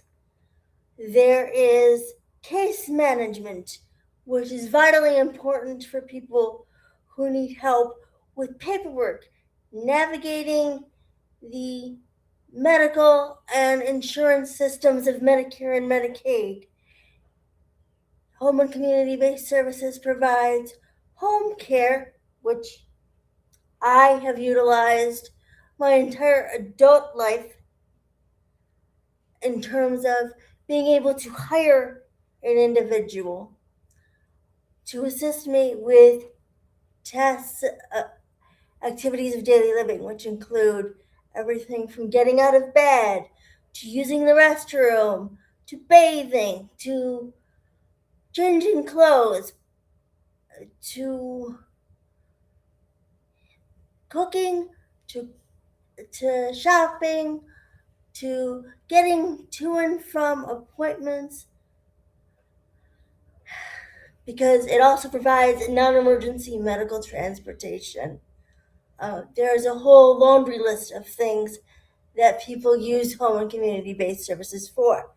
However, I have used HCBS, as it's called, as an adult with a disability from the moment I was 18 all the way to now, and I hope to use it for the rest of my life, because without it I would have been able to have the home care I needed to get up and go to school at a major research university in Detroit, Michigan, to obtain 63 credits toward a journalism degree. I would not have been able to have the ability to obtain my degree, finally obtain a degree in public relations in 2016 without home and community-based services. I would not have options for assistance and housing after a divorce in 2017.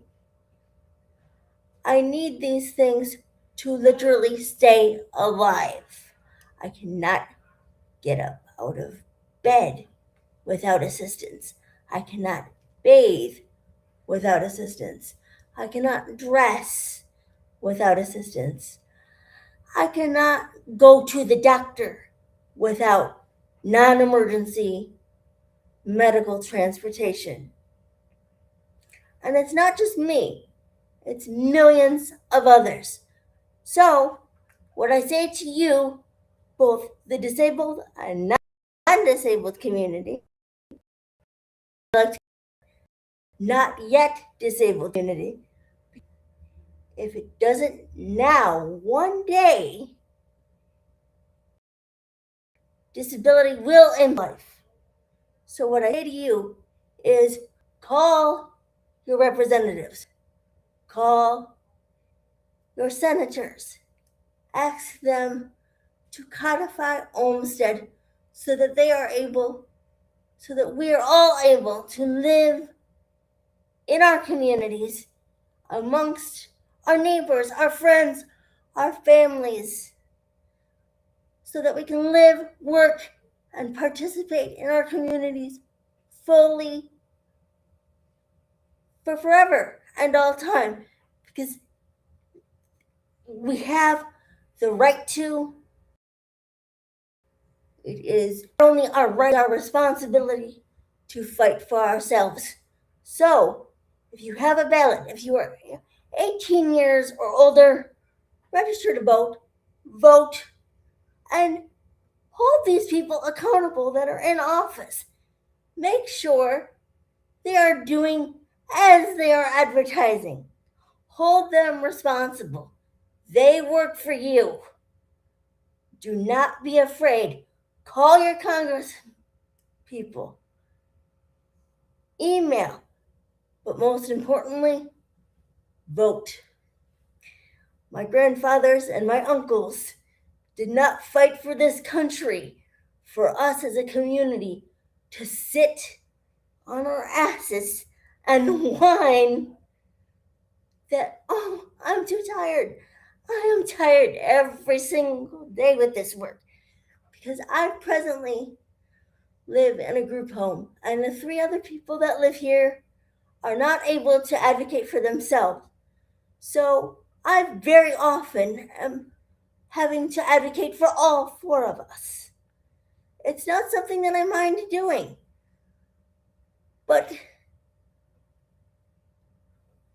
it is our responsibility as a community to fight for ourselves. And we got to fight for one another, because you know what? Eventually, we're all in the same spot. We're all going to be fighting for our rights. Our veterans should not have reduced services. We should not have to wonder, hey, am I going to be able to get to the doctor? Am I going to be able to fill out this paperwork and get to this appointment on time? We have a right to live, work, and serve in our communities just like everybody else. And to the able-bodied community, oh, well, you're not working. Yeah, I might not work for money right now, but believe me, I work my behind off every day for this organization and for this community, because I serve for disability community for democracy. I serve in Medicaid Advisory Council, and policy, and submit public comment on a regular basis.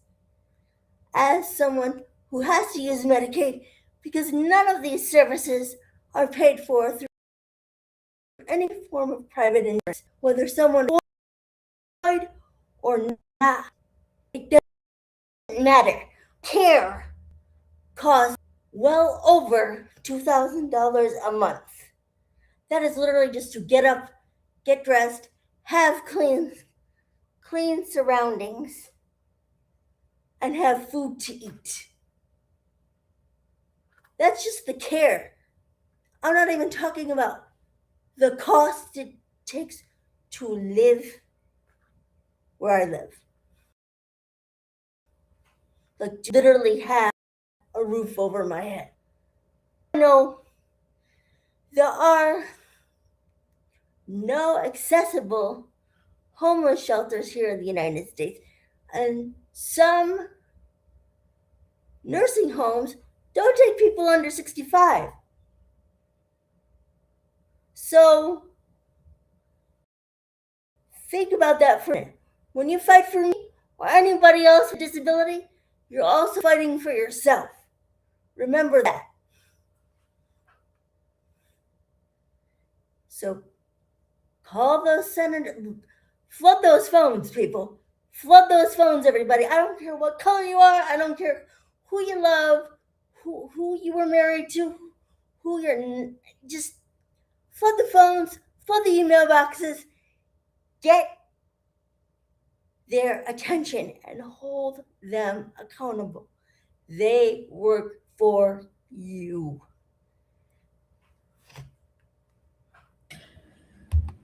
I am going to thank you, Jennifer. Just stay on for a second. Jennifer, thank you for your hard work.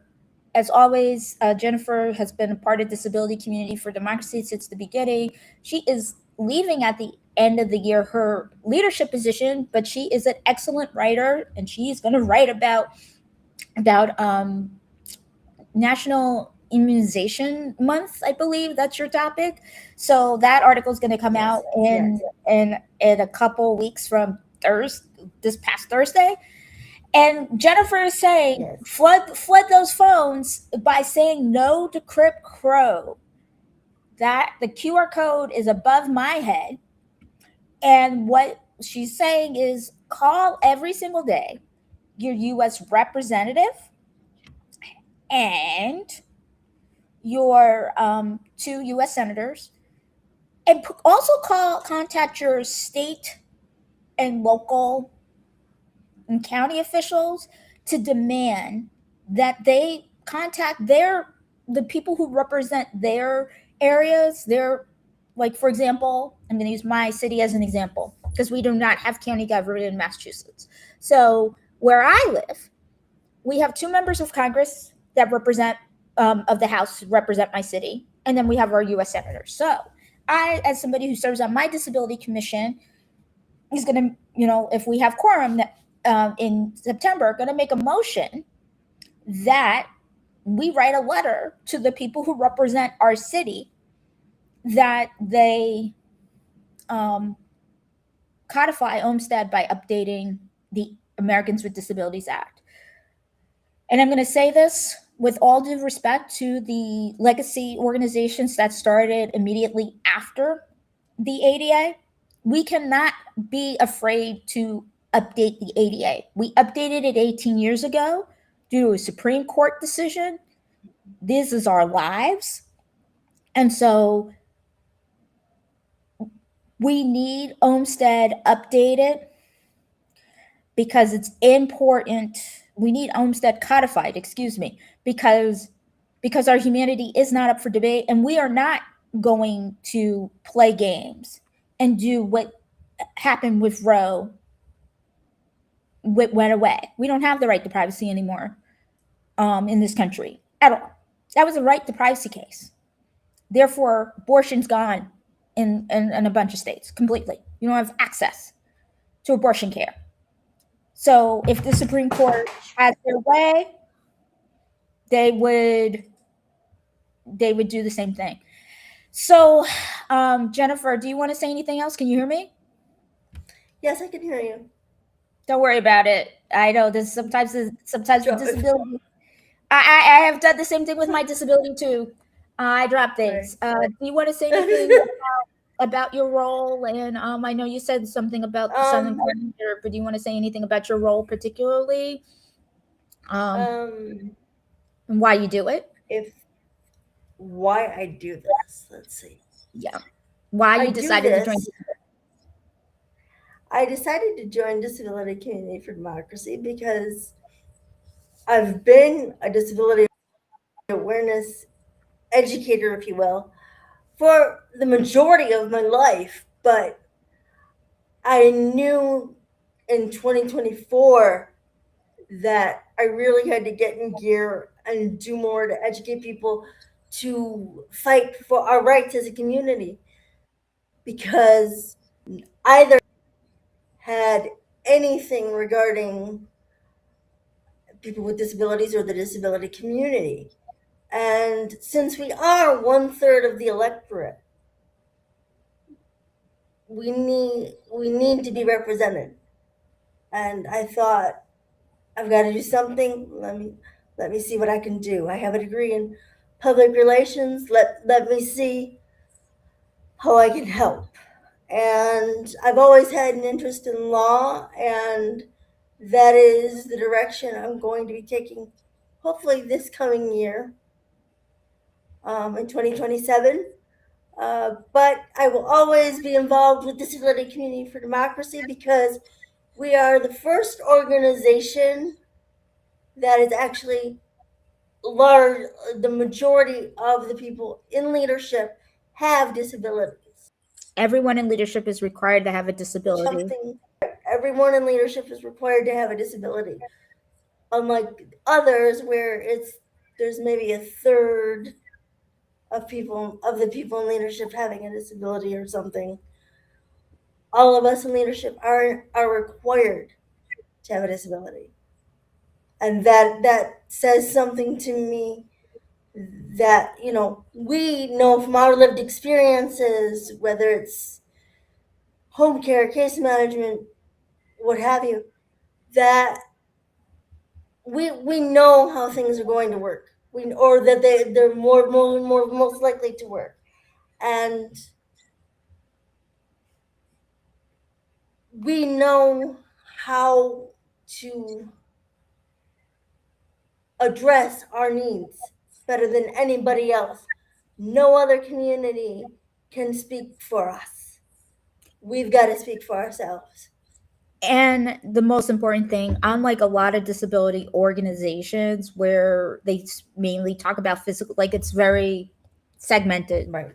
We talk about it all of it. So if you only have a psychiatric disability, or you only have substance abuse disorder, you don't have any other disabilities. And I'm not saying those disabilities aren't major in and of themselves. They are. Right. We talk about it. We talk about it. We're going to be talking about Recovery Month next month, in September, right? Right. We're going to be talking about it because those are disabilities. Right. Go ahead, Jennifer. Talk about it all. We talk about it all. So the last thing I want to say to you before you log off is I'm grateful for your friendship, and I'm grateful that you wrapped us up and closed us out with the strong word of, like, your family members fought for this country and stop whining. As you know, I also come from multi-generational, from my brother all the way down to my grandfather on my father's side. My uncles, both on my mother's two older brothers, and my father's younger brother, and my father, my grandfather, my brother all served in the military. My brother, my grandfather served, and one of my uncles served in combat. And so they didn't fight for this country, for a country that does not love them a lot of the times because of the color of their skin and their ethnicity. With my brother and my uncles, because they're Latino men as well as Black, but they love this country and they fought for it anyway. And so we need to keep fighting for the people who gave their lives and their bodies and became disabled so we can have the freedom to speak out. We cannot be afraid. And Jennifer, thank you for doing this today. I know this is a hard day for you personally. And if you need anything, reach out. With that, you can turn off your camera and go rest and grab your phone, because I know that's what fell. And I hate when that happens. That's the most annoying thing in the world. When your phone falls Right. and then you can't reach it. And like, I've left my phone on the floor, and I'm not a wheelchair user. I'm like, it's not plugged in. It's gonna stay there until I can beg to get it. So I'm gonna let you take care of that, and I'm gonna just close this out with some announcements. Okay. All right, Jennifer. Okay, thank you. Thank you. See you later. Thank you, everyone. Bye. Bye. So Jennifer, like she said, scan this QR code. That's to, and I'm looking at it right now on the top left. To say no to Crip Crow. Scan it, bookmark it in your bookmark it for your favorites. Excuse me, my brain is like stuck. And I'm going to put the link in the chat. Call them even on the weekends, because they do check their messages on Monday. Number 2, I'm going to stop that. We're going to go to the sign up for Lobby Day. August 25th, we are going to do an in-person Lobby Day. And if you are able to do that, this is the sign up link for that. We need people to sign up by August 11th so we can train you how to speak to people in Congress, right? There's a way that we need to speak to people. They only give us, usually a half an hour, sometimes 15 minutes. And sometimes it's only 15 minutes. Usually it's a half an hour, and you're lucky if you get an hour. And I want to say that this is important. There are 535 voting members of Congress. That does not include our 6 delegates from our territories. So if we have 10 people, we need 5,350 people. It is definitely doable if everyone signs up and spreads the word that we're doing this. I know the 25th is a weekday. I understand it's hard. Some people are working. And I know some people are not going to be able to participate because they cannot do things in person. We are going to have a virtual Lobby Day in September. So if you would prefer to do that, details will be announced soon on that. But we really need the bodies to show up in person. And so I'm going to do that. I'm going to hide that itself. Let me hide that. The other thing I want to say is, if you haven't already become a paid subscriber to Nothing About Us Without Us, please do so if you're able to. For annual subscribers, we are offering a 30% off forever discount. The work that we do,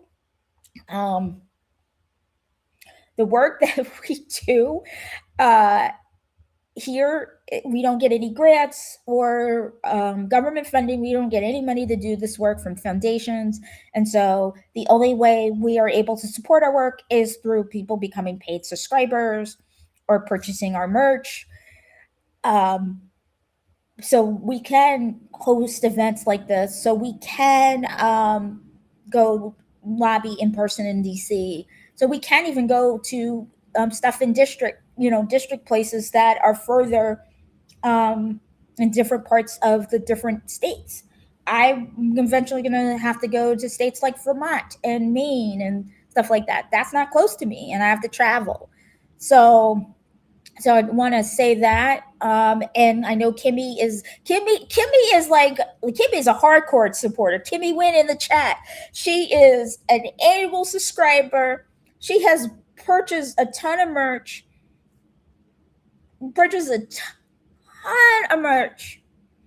and she's making phone calls on the regular. And I know she's making them on the regular because every single time I post something or Nick posts something, she is sharing it and saying, make those phone calls. She is all in for it. So I'm wearing actually the shirt, the Say No to Crip Crow campaign. This is our boxy tee, oversized. I can only really wear oversized t-shirts in the summertime. I love oversized t-shirts in the summertime, unless they're my favorite band t-shirts, then I'll wear them. I love them snug because they use a different material for their t-shirts, which kind of sucks. But this supports our campaign and the work we do. Everything that we do, nothing about us without us. And so I am going to put that the link to the store itself in the chat for those who might be interested. I'm putting the general store link in the chat. That's one of our items. This is another item that we have. We have a darker version of this shirt. So the dark version is white letters and the light shirts are black letters. So this is our lighter version. And if you visit the store link in the chat, you can definitely do that. You can make a purchase. It is 20% off until the end of the month, which is a week from yesterday. Same thing with the discount for annual subscribers. That's 30% off until the end of the month, which again was yesterday. And with that, my body is saying, ouch, ouch, ouch. This was the time that we were supposed to end. We were supposed to end at 4. And because of all the technical difficulty stuff and people struggling to get on and other things happening, we are ending when we're supposed to. So with that, you will see me here on Monday.